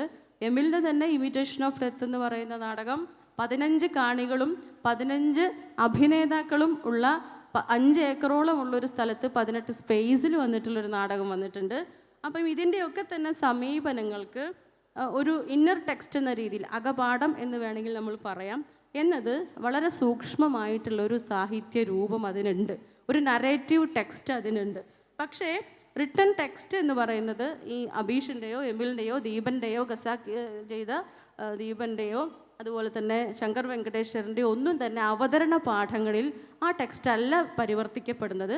അത് പെർഫോമൻസ് ടെക്സ്റ്റ് എന്ന് പറയുന്ന ഏറ്റവും പുതിയ സങ്കല്പം തന്നെയാണ്. അപ്പോൾ അവതരണത്തിൻ്റെ സമയമോ സ്ഥലമോ എൻവയറമെൻറ്റ് അതുപോലെ തന്നെ ഓഡിയൻസ് എന്നിവയൊക്കെ തന്നെ വളരെ സൂക്ഷ്മമായിട്ട് സ്വാധീനിക്കുന്ന വ്യത്യസ്ത അവതരണ പാഠങ്ങളുണ്ട്. ആ പാഠങ്ങളിൽ ഒരു പക്ഷേ 1000 പേജുള്ള ഒരു നോവലിനെ ഒരൊറ്റ സെക്കൻഡ് കൊണ്ട് കാണിക്കാൻ പറ്റും. പക്ഷേ അതിനെ തിരിച്ച് കാണിക്കാൻ പറ്റുമോ എന്നുള്ള ചോദ്യത്തിൽ പ്രസക്തിയില്ല. നമ്മൾ പറയുമ്പോൾ നോവലിലുള്ളത് നാടകത്തിലുണ്ടോ, നാടകത്തിലുള്ളത് നോവലിലുള്ളോ എന്ന് നോക്കുന്നതല്ല എന്നെ സംബന്ധിച്ച് ഈ വിഷയം. നോവലിൽ നാടകം എന്ന് പറയുമ്പോൾ വരുന്ന സങ്കല്പത്തിൻ്റെ വളരെ വിശാലമായിട്ടുള്ള ഭൂമിക തന്നെയുണ്ട്. അതിനൊരു മൾട്ടിപ്പിൾ ഹിസ്റ്റോറിക്കൽ എലമെൻറ്റിൻ്റെ സഹായമുണ്ട്. അതുപോലെ തന്നെ സ്പെസിഫിക് ജിയോഗ്രാഫിക്കൽ പെർഫോമൻസ് സ്പേസുകളുണ്ട്. ഇതൊക്കെ ഇതിൻ്റെ ഭാഗമാണ്. ഇത്തരത്തിലൊരു ബ്ലെൻഡിങ് ഇവിടെ നടക്കുന്നുണ്ട്. അപ്പോൾ തന്നെ ഞാൻ നേരത്തെ പറഞ്ഞ മാർക്കസിൻ്റെ കഥയെ കുറിച്ച് പറഞ്ഞ പോലെ തന്നെ തിയേറ്ററിൽ ഈ കോൺസെപ്റ്റ് ആവിഷ്കരിക്കുക ചലഞ്ചിങ് ആണ് എന്ന് പറയുമ്പോൾ തന്നെ ഞാൻ നേരത്തെ സൂചിപ്പിച്ച ഏകാന്തതയുടെ 100 വർഷങ്ങൾ ഒരു വലിയ ഗ്രന്ഥത്തിൻ്റെ വായനാനുഭവം 1.5 മണിക്കൂറിലാണ് ഞാൻ അനുഭവിച്ചത്. അതുപോലെ തന്നെ ഖസാക്കിനെ കുറിച്ച് പറയുമ്പോൾ എൻ്റെ കാഴ്ചയിൽ ഖസാക്കിൽ എനിക്ക് ആ കാഴ്ചയിൽ മിസ്സായിട്ടുള്ള ചില സാധനങ്ങൾ അതിൻ്റെ സ്ഥലഭൂപടങ്ങളാണ്. ഈ സ്ഥലഭൂപടങ്ങൾക്ക് പകരം എൻ്റെ ഉള്ളിലേക്ക് കയറിയത് ഖസാക്കിലെ രവിയുടെ ഏകാന്തതയും ഒക്ടോബർ എസപ്പാസൊക്കെ പറയുന്നത് പോലെ രവിയുടെ ഏകാന്തത, ആ ഏകാന്തതയെ പ്ലേസ് ചെയ്യാനായിട്ട് ദീപൻ ഉപയോഗിച്ചൊരു തിയേറ്ററിക്കൽ എലമെൻ്റ് എന്ന് പറയുന്ന രീതിയിൽ അവിടെ പപ്പറ്റ്സ് വരുന്നുണ്ട്. വലിയ മുഖങ്ങളുള്ള പപ്പറ്റ്സ് വരികയും രവിയെ ഉറക്കുകയും ചെയ്യുന്നുണ്ട്. ഒരുപക്ഷെ ആ ഖസാക്കിൻ്റെ ഒരു വലിയ ഹ്യൂജ് നറേറ്റീവിനെ ആ ഒരൊറ്റ മൊമെൻറ്റിലേക്ക് ഒതുക്കുന്നു എന്നുള്ളത്, അല്ലെങ്കിൽ ആവിഷ്കരിക്കുന്നു എന്നുള്ളത് ആ നോവലിൻ്റെയോ ആ നാടക പാഠത്തിൻ്റെയോ ഒരു അഡ്വാൻറ്റേജ് ആയിട്ട് കാണുകയാണ്. അപ്പോൾ ഖസാക്കിലെ വലുപ്പത്തെ ആ ഒരു പപ്പറ്റ്സിൽ നിന്ന് എനിക്ക് ഏറ്റെടുക്കാൻ സാധിക്കുന്നുണ്ട്. അപ്പോൾ ഇത്തരത്തിൽ നമ്മൾ നോവൽ നാടകം എന്ന് പറയുന്നതിനെ തന്നെ റീഡിഫൈൻ ചെയ്തുകൊണ്ടിരിക്കുന്നതിൻ്റെ ഒരു ചെറിയ എക്സ്പീരിയൻസ് പറഞ്ഞ് ഞാൻ ഈ ഒരു ഭാഗം നിർത്തുകയാണ്. അപ്പം ഞാൻ നേരത്തെ പറഞ്ഞു, ഈ രൂപം ഫോമിൽ കവിതയെ സംബന്ധിച്ച് തന്നെ ഏറ്റവും കൂടുതൽ അലട്ടിക്കൊണ്ടിരിക്കുന്ന, അല്ലെങ്കിൽ ഞാൻ ഏറ്റവും കൂടുതൽ പണിയെടുത്തുകൊണ്ടിരിക്കുന്ന ഒരു ഏരിയ രൂപത്തിലാണ്, ഫോമിലാണ്. അപ്പം നമ്മൾ ഏത് ആർട്ട് ഫോം ആണെങ്കിലും, നോവലാണെങ്കിലും നാടകമാണെങ്കിലും മറ്റേത് ആർട്ട് ഫോം ആണെങ്കിലും കാലാകാലങ്ങളിൽ വരുന്ന ഫോമിലുണ്ടാകുന്ന ഒരു ചേഞ്ചിനെ അഡ്രസ്സ് ചെയ്യാതെ ആ കലാരൂപം നിലനിൽക്കില്ല. ഈ ഫോം എന്ന് പറയുന്നതിനെ നിരന്തരം പുതുക്കിക്കൊണ്ടിരിക്കുക. എനിക്ക് തോന്നുന്നത് തിയേറ്ററിലാണ് ഏറ്റവും കൂടുതൽ അത്തരത്തിലുള്ള അഡ്വാൻസ്ഡ് ആയിട്ടുള്ള എക്സ്പെരിമെൻറ്റ്സ് നടന്നുകൊണ്ടിരിക്കുന്നത്. നമുക്ക് ഒരുപാട് ഉദാഹരണങ്ങൾ കാണാൻ പറ്റും. ഇപ്പം മെഫിസ്റ്റോപോൾസ് പോലുള്ള ഒരു നാടകം ഞാൻ 13-ലാണ് കാണുന്നത്. അതിലൊരു ചെറിയ കാര്യം കൂടെ പറഞ്ഞിട്ട് ഞാൻ ഈ ഒരു ഭാഗം നിർത്തുകയാണ്. ഇതിൻ്റെ പിന്നീട് ചർച്ചയിൽ ഇടപെടാൻ തോന്നുന്നു. 2013 ജൂലൈയിൽ പുറത്തിറങ്ങിയിട്ടുള്ള ടൈം മാഗസിൻ്റെ ഹെഡ്ലൈൻ എന്ന് പറയുന്നത് the face of Buddhist terror എന്നായിരുന്നു. ബുദ്ധിസ്റ്റ് ടെററിനെ ഒരു ഉദാഹരണമാക്കിയിട്ട് ഒരു ന്യൂസ് കൊടുക്കുകയാണ് ചെയ്യുന്നത്. അതിൽ മ്യാൻമറിലെ കലാപത്തിൽ അന്ന് മരണപ്പെട്ട 10-15 ലക്ഷത്തിനും ഇടയിലുള്ള ആളുകളെ അതിൻ്റെ ഒരു ഉത്തരവാദിത്വം ബുദ്ധനെ ഏൽപ്പിക്കുകയാണ് ചെയ്യുന്നത്. അത് ഒരു എത്നിക് ക്ലെൻസിങ് എന്നാണ്. അത് മാധ്യമപ്രവർത്തകർക്ക് അത് വിശദീകരിക്കേണ്ട ആവശ്യമില്ല, അവർക്കറിയാം. അത് എത്നിക് ക്ലെൻസിങ് എന്ന രീതിയിൽ കൊട്ടിഘോഷിക്കപ്പെട്ട ഒരു വാർത്തയാണ്. അതിൻ്റെ റിസൾട്ട് എന്ന് പറയുന്നത് ഭൂമി മുഴുവൻ തുടച്ച് നീക്കുന്ന ഒരു വിഷ്വലാണ് അവരതിന് കൊടുത്തിരുന്നത്. നമുക്കത് ഭാവനയിലല്ലാണ്ട് കാണാൻ സാധിക്കില്ല. ഈ ചരിത്ര സന്ദർഭം ഞാൻ ആലോചിക്കുന്നു, ഒരു നരേഷൻ്റെ ഭാഗമായിട്ട് വരികയാണെങ്കിൽ ഒരു വിഷ്വൽ നറേറ്ററെ സംബന്ധിച്ചിടത്തോളം, ചലച്ചിത്രകാരനോ നാടകകാരനോ ആരുമാവട്ടെ, അയാൾ അതെങ്ങനെ ആവിഷ്കരിക്കും? ആ സമയത്ത് ഞാൻ എൻ്റെ 2ാമത്തെ നോവലായിട്ടുള്ള ശ്രദ്ധ എഴുതിക്കൊണ്ടിരിക്കുകയായിരുന്നു. 2042 നടക്കുന്ന ഒരു സംഭവമാണ് ആ ശ്രദ്ധയിലെ ഒരു തീമുണ്ടായിരുന്നു, ഒരു കണ്ടൻറ് അതായിരുന്നു. അപ്പോൾ ശ്രദ്ധ എഴുതിക്കൊണ്ടിരിക്കുന്ന ഒരു കാലമായതുകൊണ്ട് തന്നെ ഇനി ന്യൂസ് വായിക്കുമ്പോൾ എനിക്ക് വളരെ ആ ന്യൂസിനോട് വളരെ ഒരു കണക്റ്റഡ് ആയിട്ടുള്ളൊരു ഫീല് തോന്നി. അതേ വർഷത്തിലാണ് ഇറ്റ്ഫോക്കിൽ, അന്നത്തെ ഇറ്റ്ഫോക്കിൽ വരുന്നത് 2014-ലാണ് തോന്നുന്നു, മെഫിസ്റ്റോ ഫോൾസ് എന്ന് പറയുന്ന ഒരു നാടകം. കണ്ടവർക്ക് ഓർമ്മയുണ്ടായിരിക്കും. ആൻറ്റൺ അഡാൻസ്കി, ജർമ്മനിയിലെ ആൻറ്റൺ അഡാൻസ്കി സംവിധാനം ചെയ്ത മെഫിസ്റ്റോ ഫോൾസ് എന്ന നാടകം ഡെറിവോ ഡൊറോട്സൺ തിയേറ്ററാണ് കൊണ്ടുവന്നത്. അതിൽ ഞാൻ നേരത്തെ വാർത്തയിൽ പറഞ്ഞ ബുദ്ധിസ്റ്റ് ടെറർ എന്ന് പറയുന്ന ഒരു വൈരുദ്ധ്യാത്മകമായിട്ടുള്ളൊരു ദർശനം എങ്ങനെയാണ് ഒരു ഭൂമി തുടച്ചു നീക്കുന്നത്, ഈ വിഷ്വൽ അതിലുണ്ടായിരുന്നു. മെഫിസ്റ്റോ ഫോൾസുമായിട്ട് അവരുമായിട്ട് സംസാരിച്ച സമയത്ത് എനിക്ക് അന്ന് മനസ്സിലാക്കാൻ പറ്റിയത് അവർ ഈ ന്യൂസ് റെഫർ ചെയ്തിരുന്നു എന്നാണ്. അതിലൊരു കഥാപാത്രം, ഇവിടെ ന്യൂസിൽ ബുദ്ധനാണെങ്കിൽ ആ നാടകത്തിൽ അവതരണത്തിൽ യേശു ആയിരുന്നു. യേശു ഒരു മീൻവലയിൽ ഭൂമി വലിച്ചു കൊണ്ടുപോകുന്ന ഒരു വിഷ്വൽ എനിക്കിപ്പോഴും ഓർമ്മയുണ്ട്. പരസ്പര പൂരകങ്ങളായിട്ടുള്ള ചില എക്സ്പീരിയൻസ് മാത്രമാണ് ഞാൻ ഷെയർ ചെയ്തത്. അടുത്ത ഒരു സെക്ഷനിലും കുറച്ചുകൂടെ ഇടപെടാമെന്ന് വിചാരിക്കുന്നു. നന്ദി. Thank you Roshni.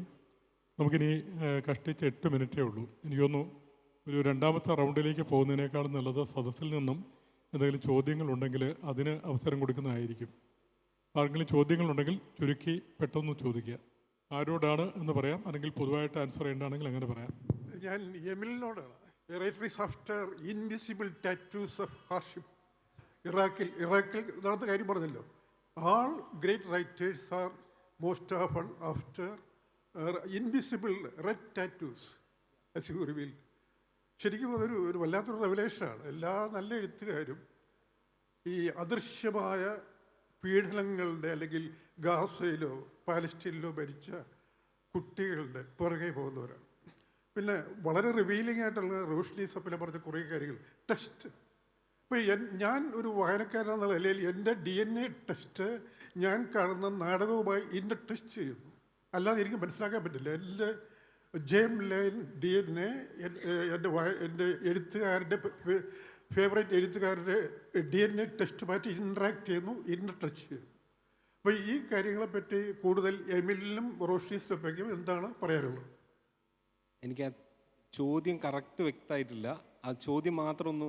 ഞാൻ ഉദ്ദേശിച്ചത് എല്ലാ നല്ല എഴുത്തുകാരും there after invisible tattoos of hardship, death etcetera. Because ഇവിടെ ഗാസയിലാവട്ടെ. അതെ, ചോദ്യം ചുരുക്കി പറയോ? അതെ, അതായത് എല്ലാ നല്ല എഴുത്തുകാരും കാണാത്ത, നമ്മൾ ആരും കാണാത്ത റെഡ് ടാറ്റൂകളുടെ പുറകെയാണ്. താങ്കൾ വിസിബിൾ ടാറ്റൂവിനപ്പുറം ഇൻവിസിബിൾ ടാറ്റൂസിനാണ് ഏറ്റവും നല്ല എഴുത്തുകാരൻ ചെയ്യുന്നത്. അത് റോഷ്നി സപ്പിന് പറയേണ്ടത് ഇൻ്റർടെക്ച്വാലിറ്റി വിത്ത് DNA ടെസ്റ്റാണ് ഒരു വായനക്കാരൻ നടത്തുന്നത്. അത് എനിക്ക് തോന്നുന്നു കലയുടെയും ജനാധിപത്യത്തിൻ്റെയും ഒക്കെ ഒരു ധർമ്മമായിട്ട് പറയുന്നത് ഇൻവിസിബിൾ ആയിട്ടുള്ളതിനെ വിസിബിൾ ആക്കുക എന്നുള്ളതാണ്. വിസിബിൾ ആയത് ഓൾറെഡി നമുക്ക് മുന്നിലുണ്ട്. ഇൻവിസിബിൾ ആയിട്ടുള്ളതിനെ കണ്ടെത്തുക എന്നുള്ളതാണ് കലയുടെ ഒരു പ്രധാനപ്പെട്ട ലക്ഷ്യം. ഇപ്പം ഗസാക്കിനെ കുറിച്ച് നമ്മൾ പറഞ്ഞു. ദീപൻ ശിവരാമൻ ഗസാക്ക് ചെയ്യുന്ന സമയത്ത് രവിയെ കടിച്ച പാമ്പ് വായനക്കാരുടെയൊക്കെ ഉള്ളിലുണ്ട്. പാമ്പിൻ്റെ അസ്ഥിക്കൂടാണ് സ്റ്റേജിലേക്ക് വരുന്നത്. അത് ഒരു ക്രിയേറ്റർ എന്നുള്ള നിലയിൽ അദ്ദേഹത്തിൻ്റെ ഒരു കണ്ടെത്തലാണ്. ഇൻവിസിബിളായി കിടക്കുന്ന ചത്തുപോയൊരു പാമ്പാവാം, വർഷങ്ങൾക്ക് മുന്നേ ചത്തുപോയ പാമ്പാവാം. ഞാൻ ദീപനോട് തന്നെ ചോദിച്ചിട്ടുണ്ട്, നിങ്ങൾ വലിയ സ്പെക്ടാക്കിൾ ഉണ്ടാക്കുന്ന ഒരു ഡയറക്ടറാണ്, എന്തുകൊണ്ടാണ് പാമ്പിൻ്റെ അസ്ഥികൂടം വളരെ ചെറുതാക്കിയത്?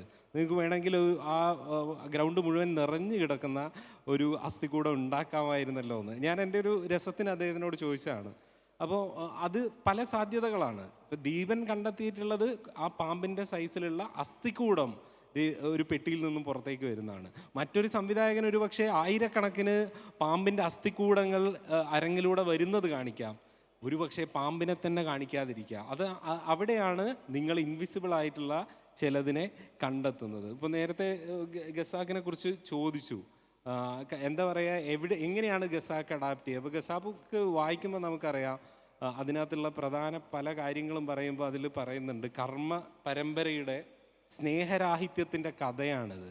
അതിൽ ദുഃഖവും പിന്നെന്താ വേർപാടും മാത്രമേ ഉള്ളൂ, അകൽച്ചയും ദുഃഖവും മാത്രമേ ഉള്ളൂ. ഈ ഒരൊറ്റ കീവേഡ് മതി ഗസാക്കിനെ മുഴുവൻ നമുക്ക് തുറന്ന് വായിക്കാൻ.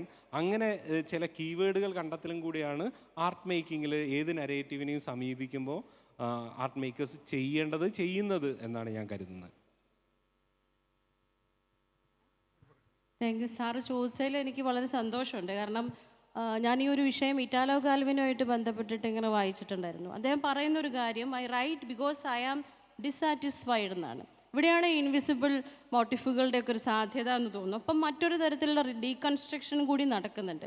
അപ്പോൾ ക്രിയേറ്റീവ് പ്രോസസ്സിൻ്റെ കോൺഷ്യസ് ആയിട്ടുള്ള ചില സ്ട്രാറ്റജീസിൻ്റെ ഡീകൺസ്ട്രക്ഷനാണ്. അവിടെയാണ് ഇൻവിസിബിൾ ആയിട്ടുള്ള ചില സാധ്യതകൾക്ക് ഉള്ള സ്പേസ് എന്ന് തോന്നുന്നുണ്ട്. അപ്പോൾ ഇറ്റാലോ കാൽവിനോ എപ്പോഴും പറഞ്ഞിരുന്നൊരു കാര്യം, അദ്ദേഹം വില മതിച്ചിരുന്നത് ലൈറ്റ്നെസ്സിന് വേണ്ടിയിട്ടായിരുന്നു എന്ന് പറയുന്നത്. ഈ ലൈറ്റ്നെസ് തന്നെ ഒരു ഹാഡ് സ്ലോഗിന് നേർക്കുനേർ നിൽക്കുന്ന, അല്ലെങ്കിൽ അഭിമുഖം നിൽക്കുന്ന ഒരു തരം ലൈറ്റ്നസ് ആണ്. അതുകൊണ്ടാണ് അദ്ദേഹം the return world to unreturn world എന്ന് പറയുന്ന വലിയ പുസ്തകം തന്നെ എഴുതുന്നത്. അത് മുഴുവൻ വായിക്കുമ്പോൾ നമുക്ക് മനസ്സിലാവും.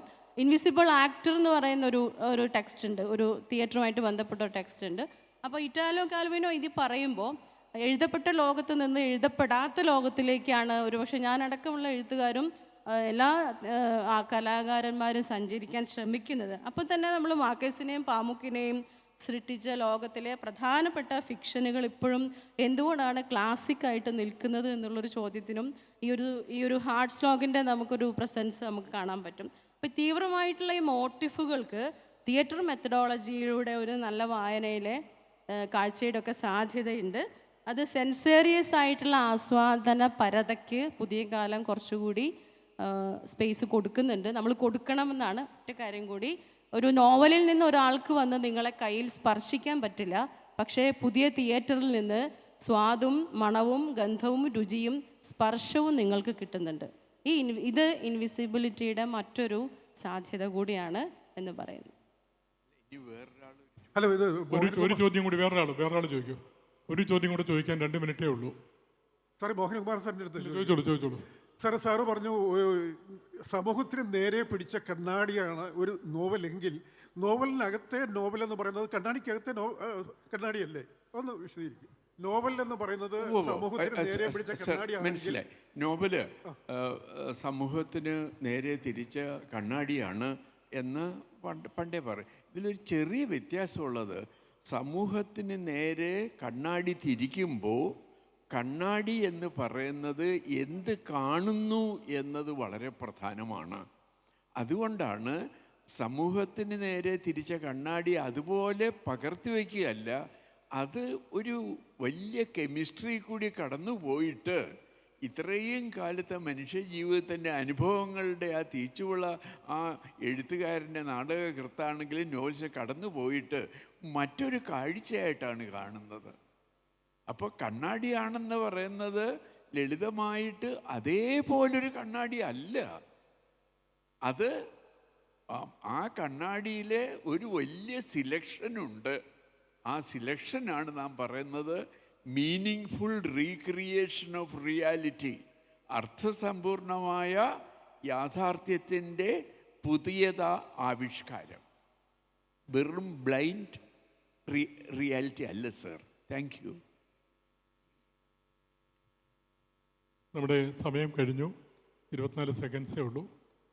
അപ്പോൾ ഇവിടെ നിന്ന് നമ്മുടെ വിഷയം ഭാഷയുടെ അല്ലെങ്കിൽ സാഹിത്യത്തിൻ്റെ 2 വ്യവഹാര രൂപങ്ങൾ തമ്മിലുള്ളൊരു പാരസ്പരികത, അത് നോവലിൻ്റെയും നാടകത്തിൻ്റെയും പശ്ചാത്തലത്തിലാണ് ഇവിടെ വിവിധ വ്യത്യസ്ത വീക്ഷണങ്ങളിലൂടെയുള്ള ചർച്ച നടന്നത്. വളരെ നല്ല ഒരു ചർച്ച അനുഭവമായിരുന്നു.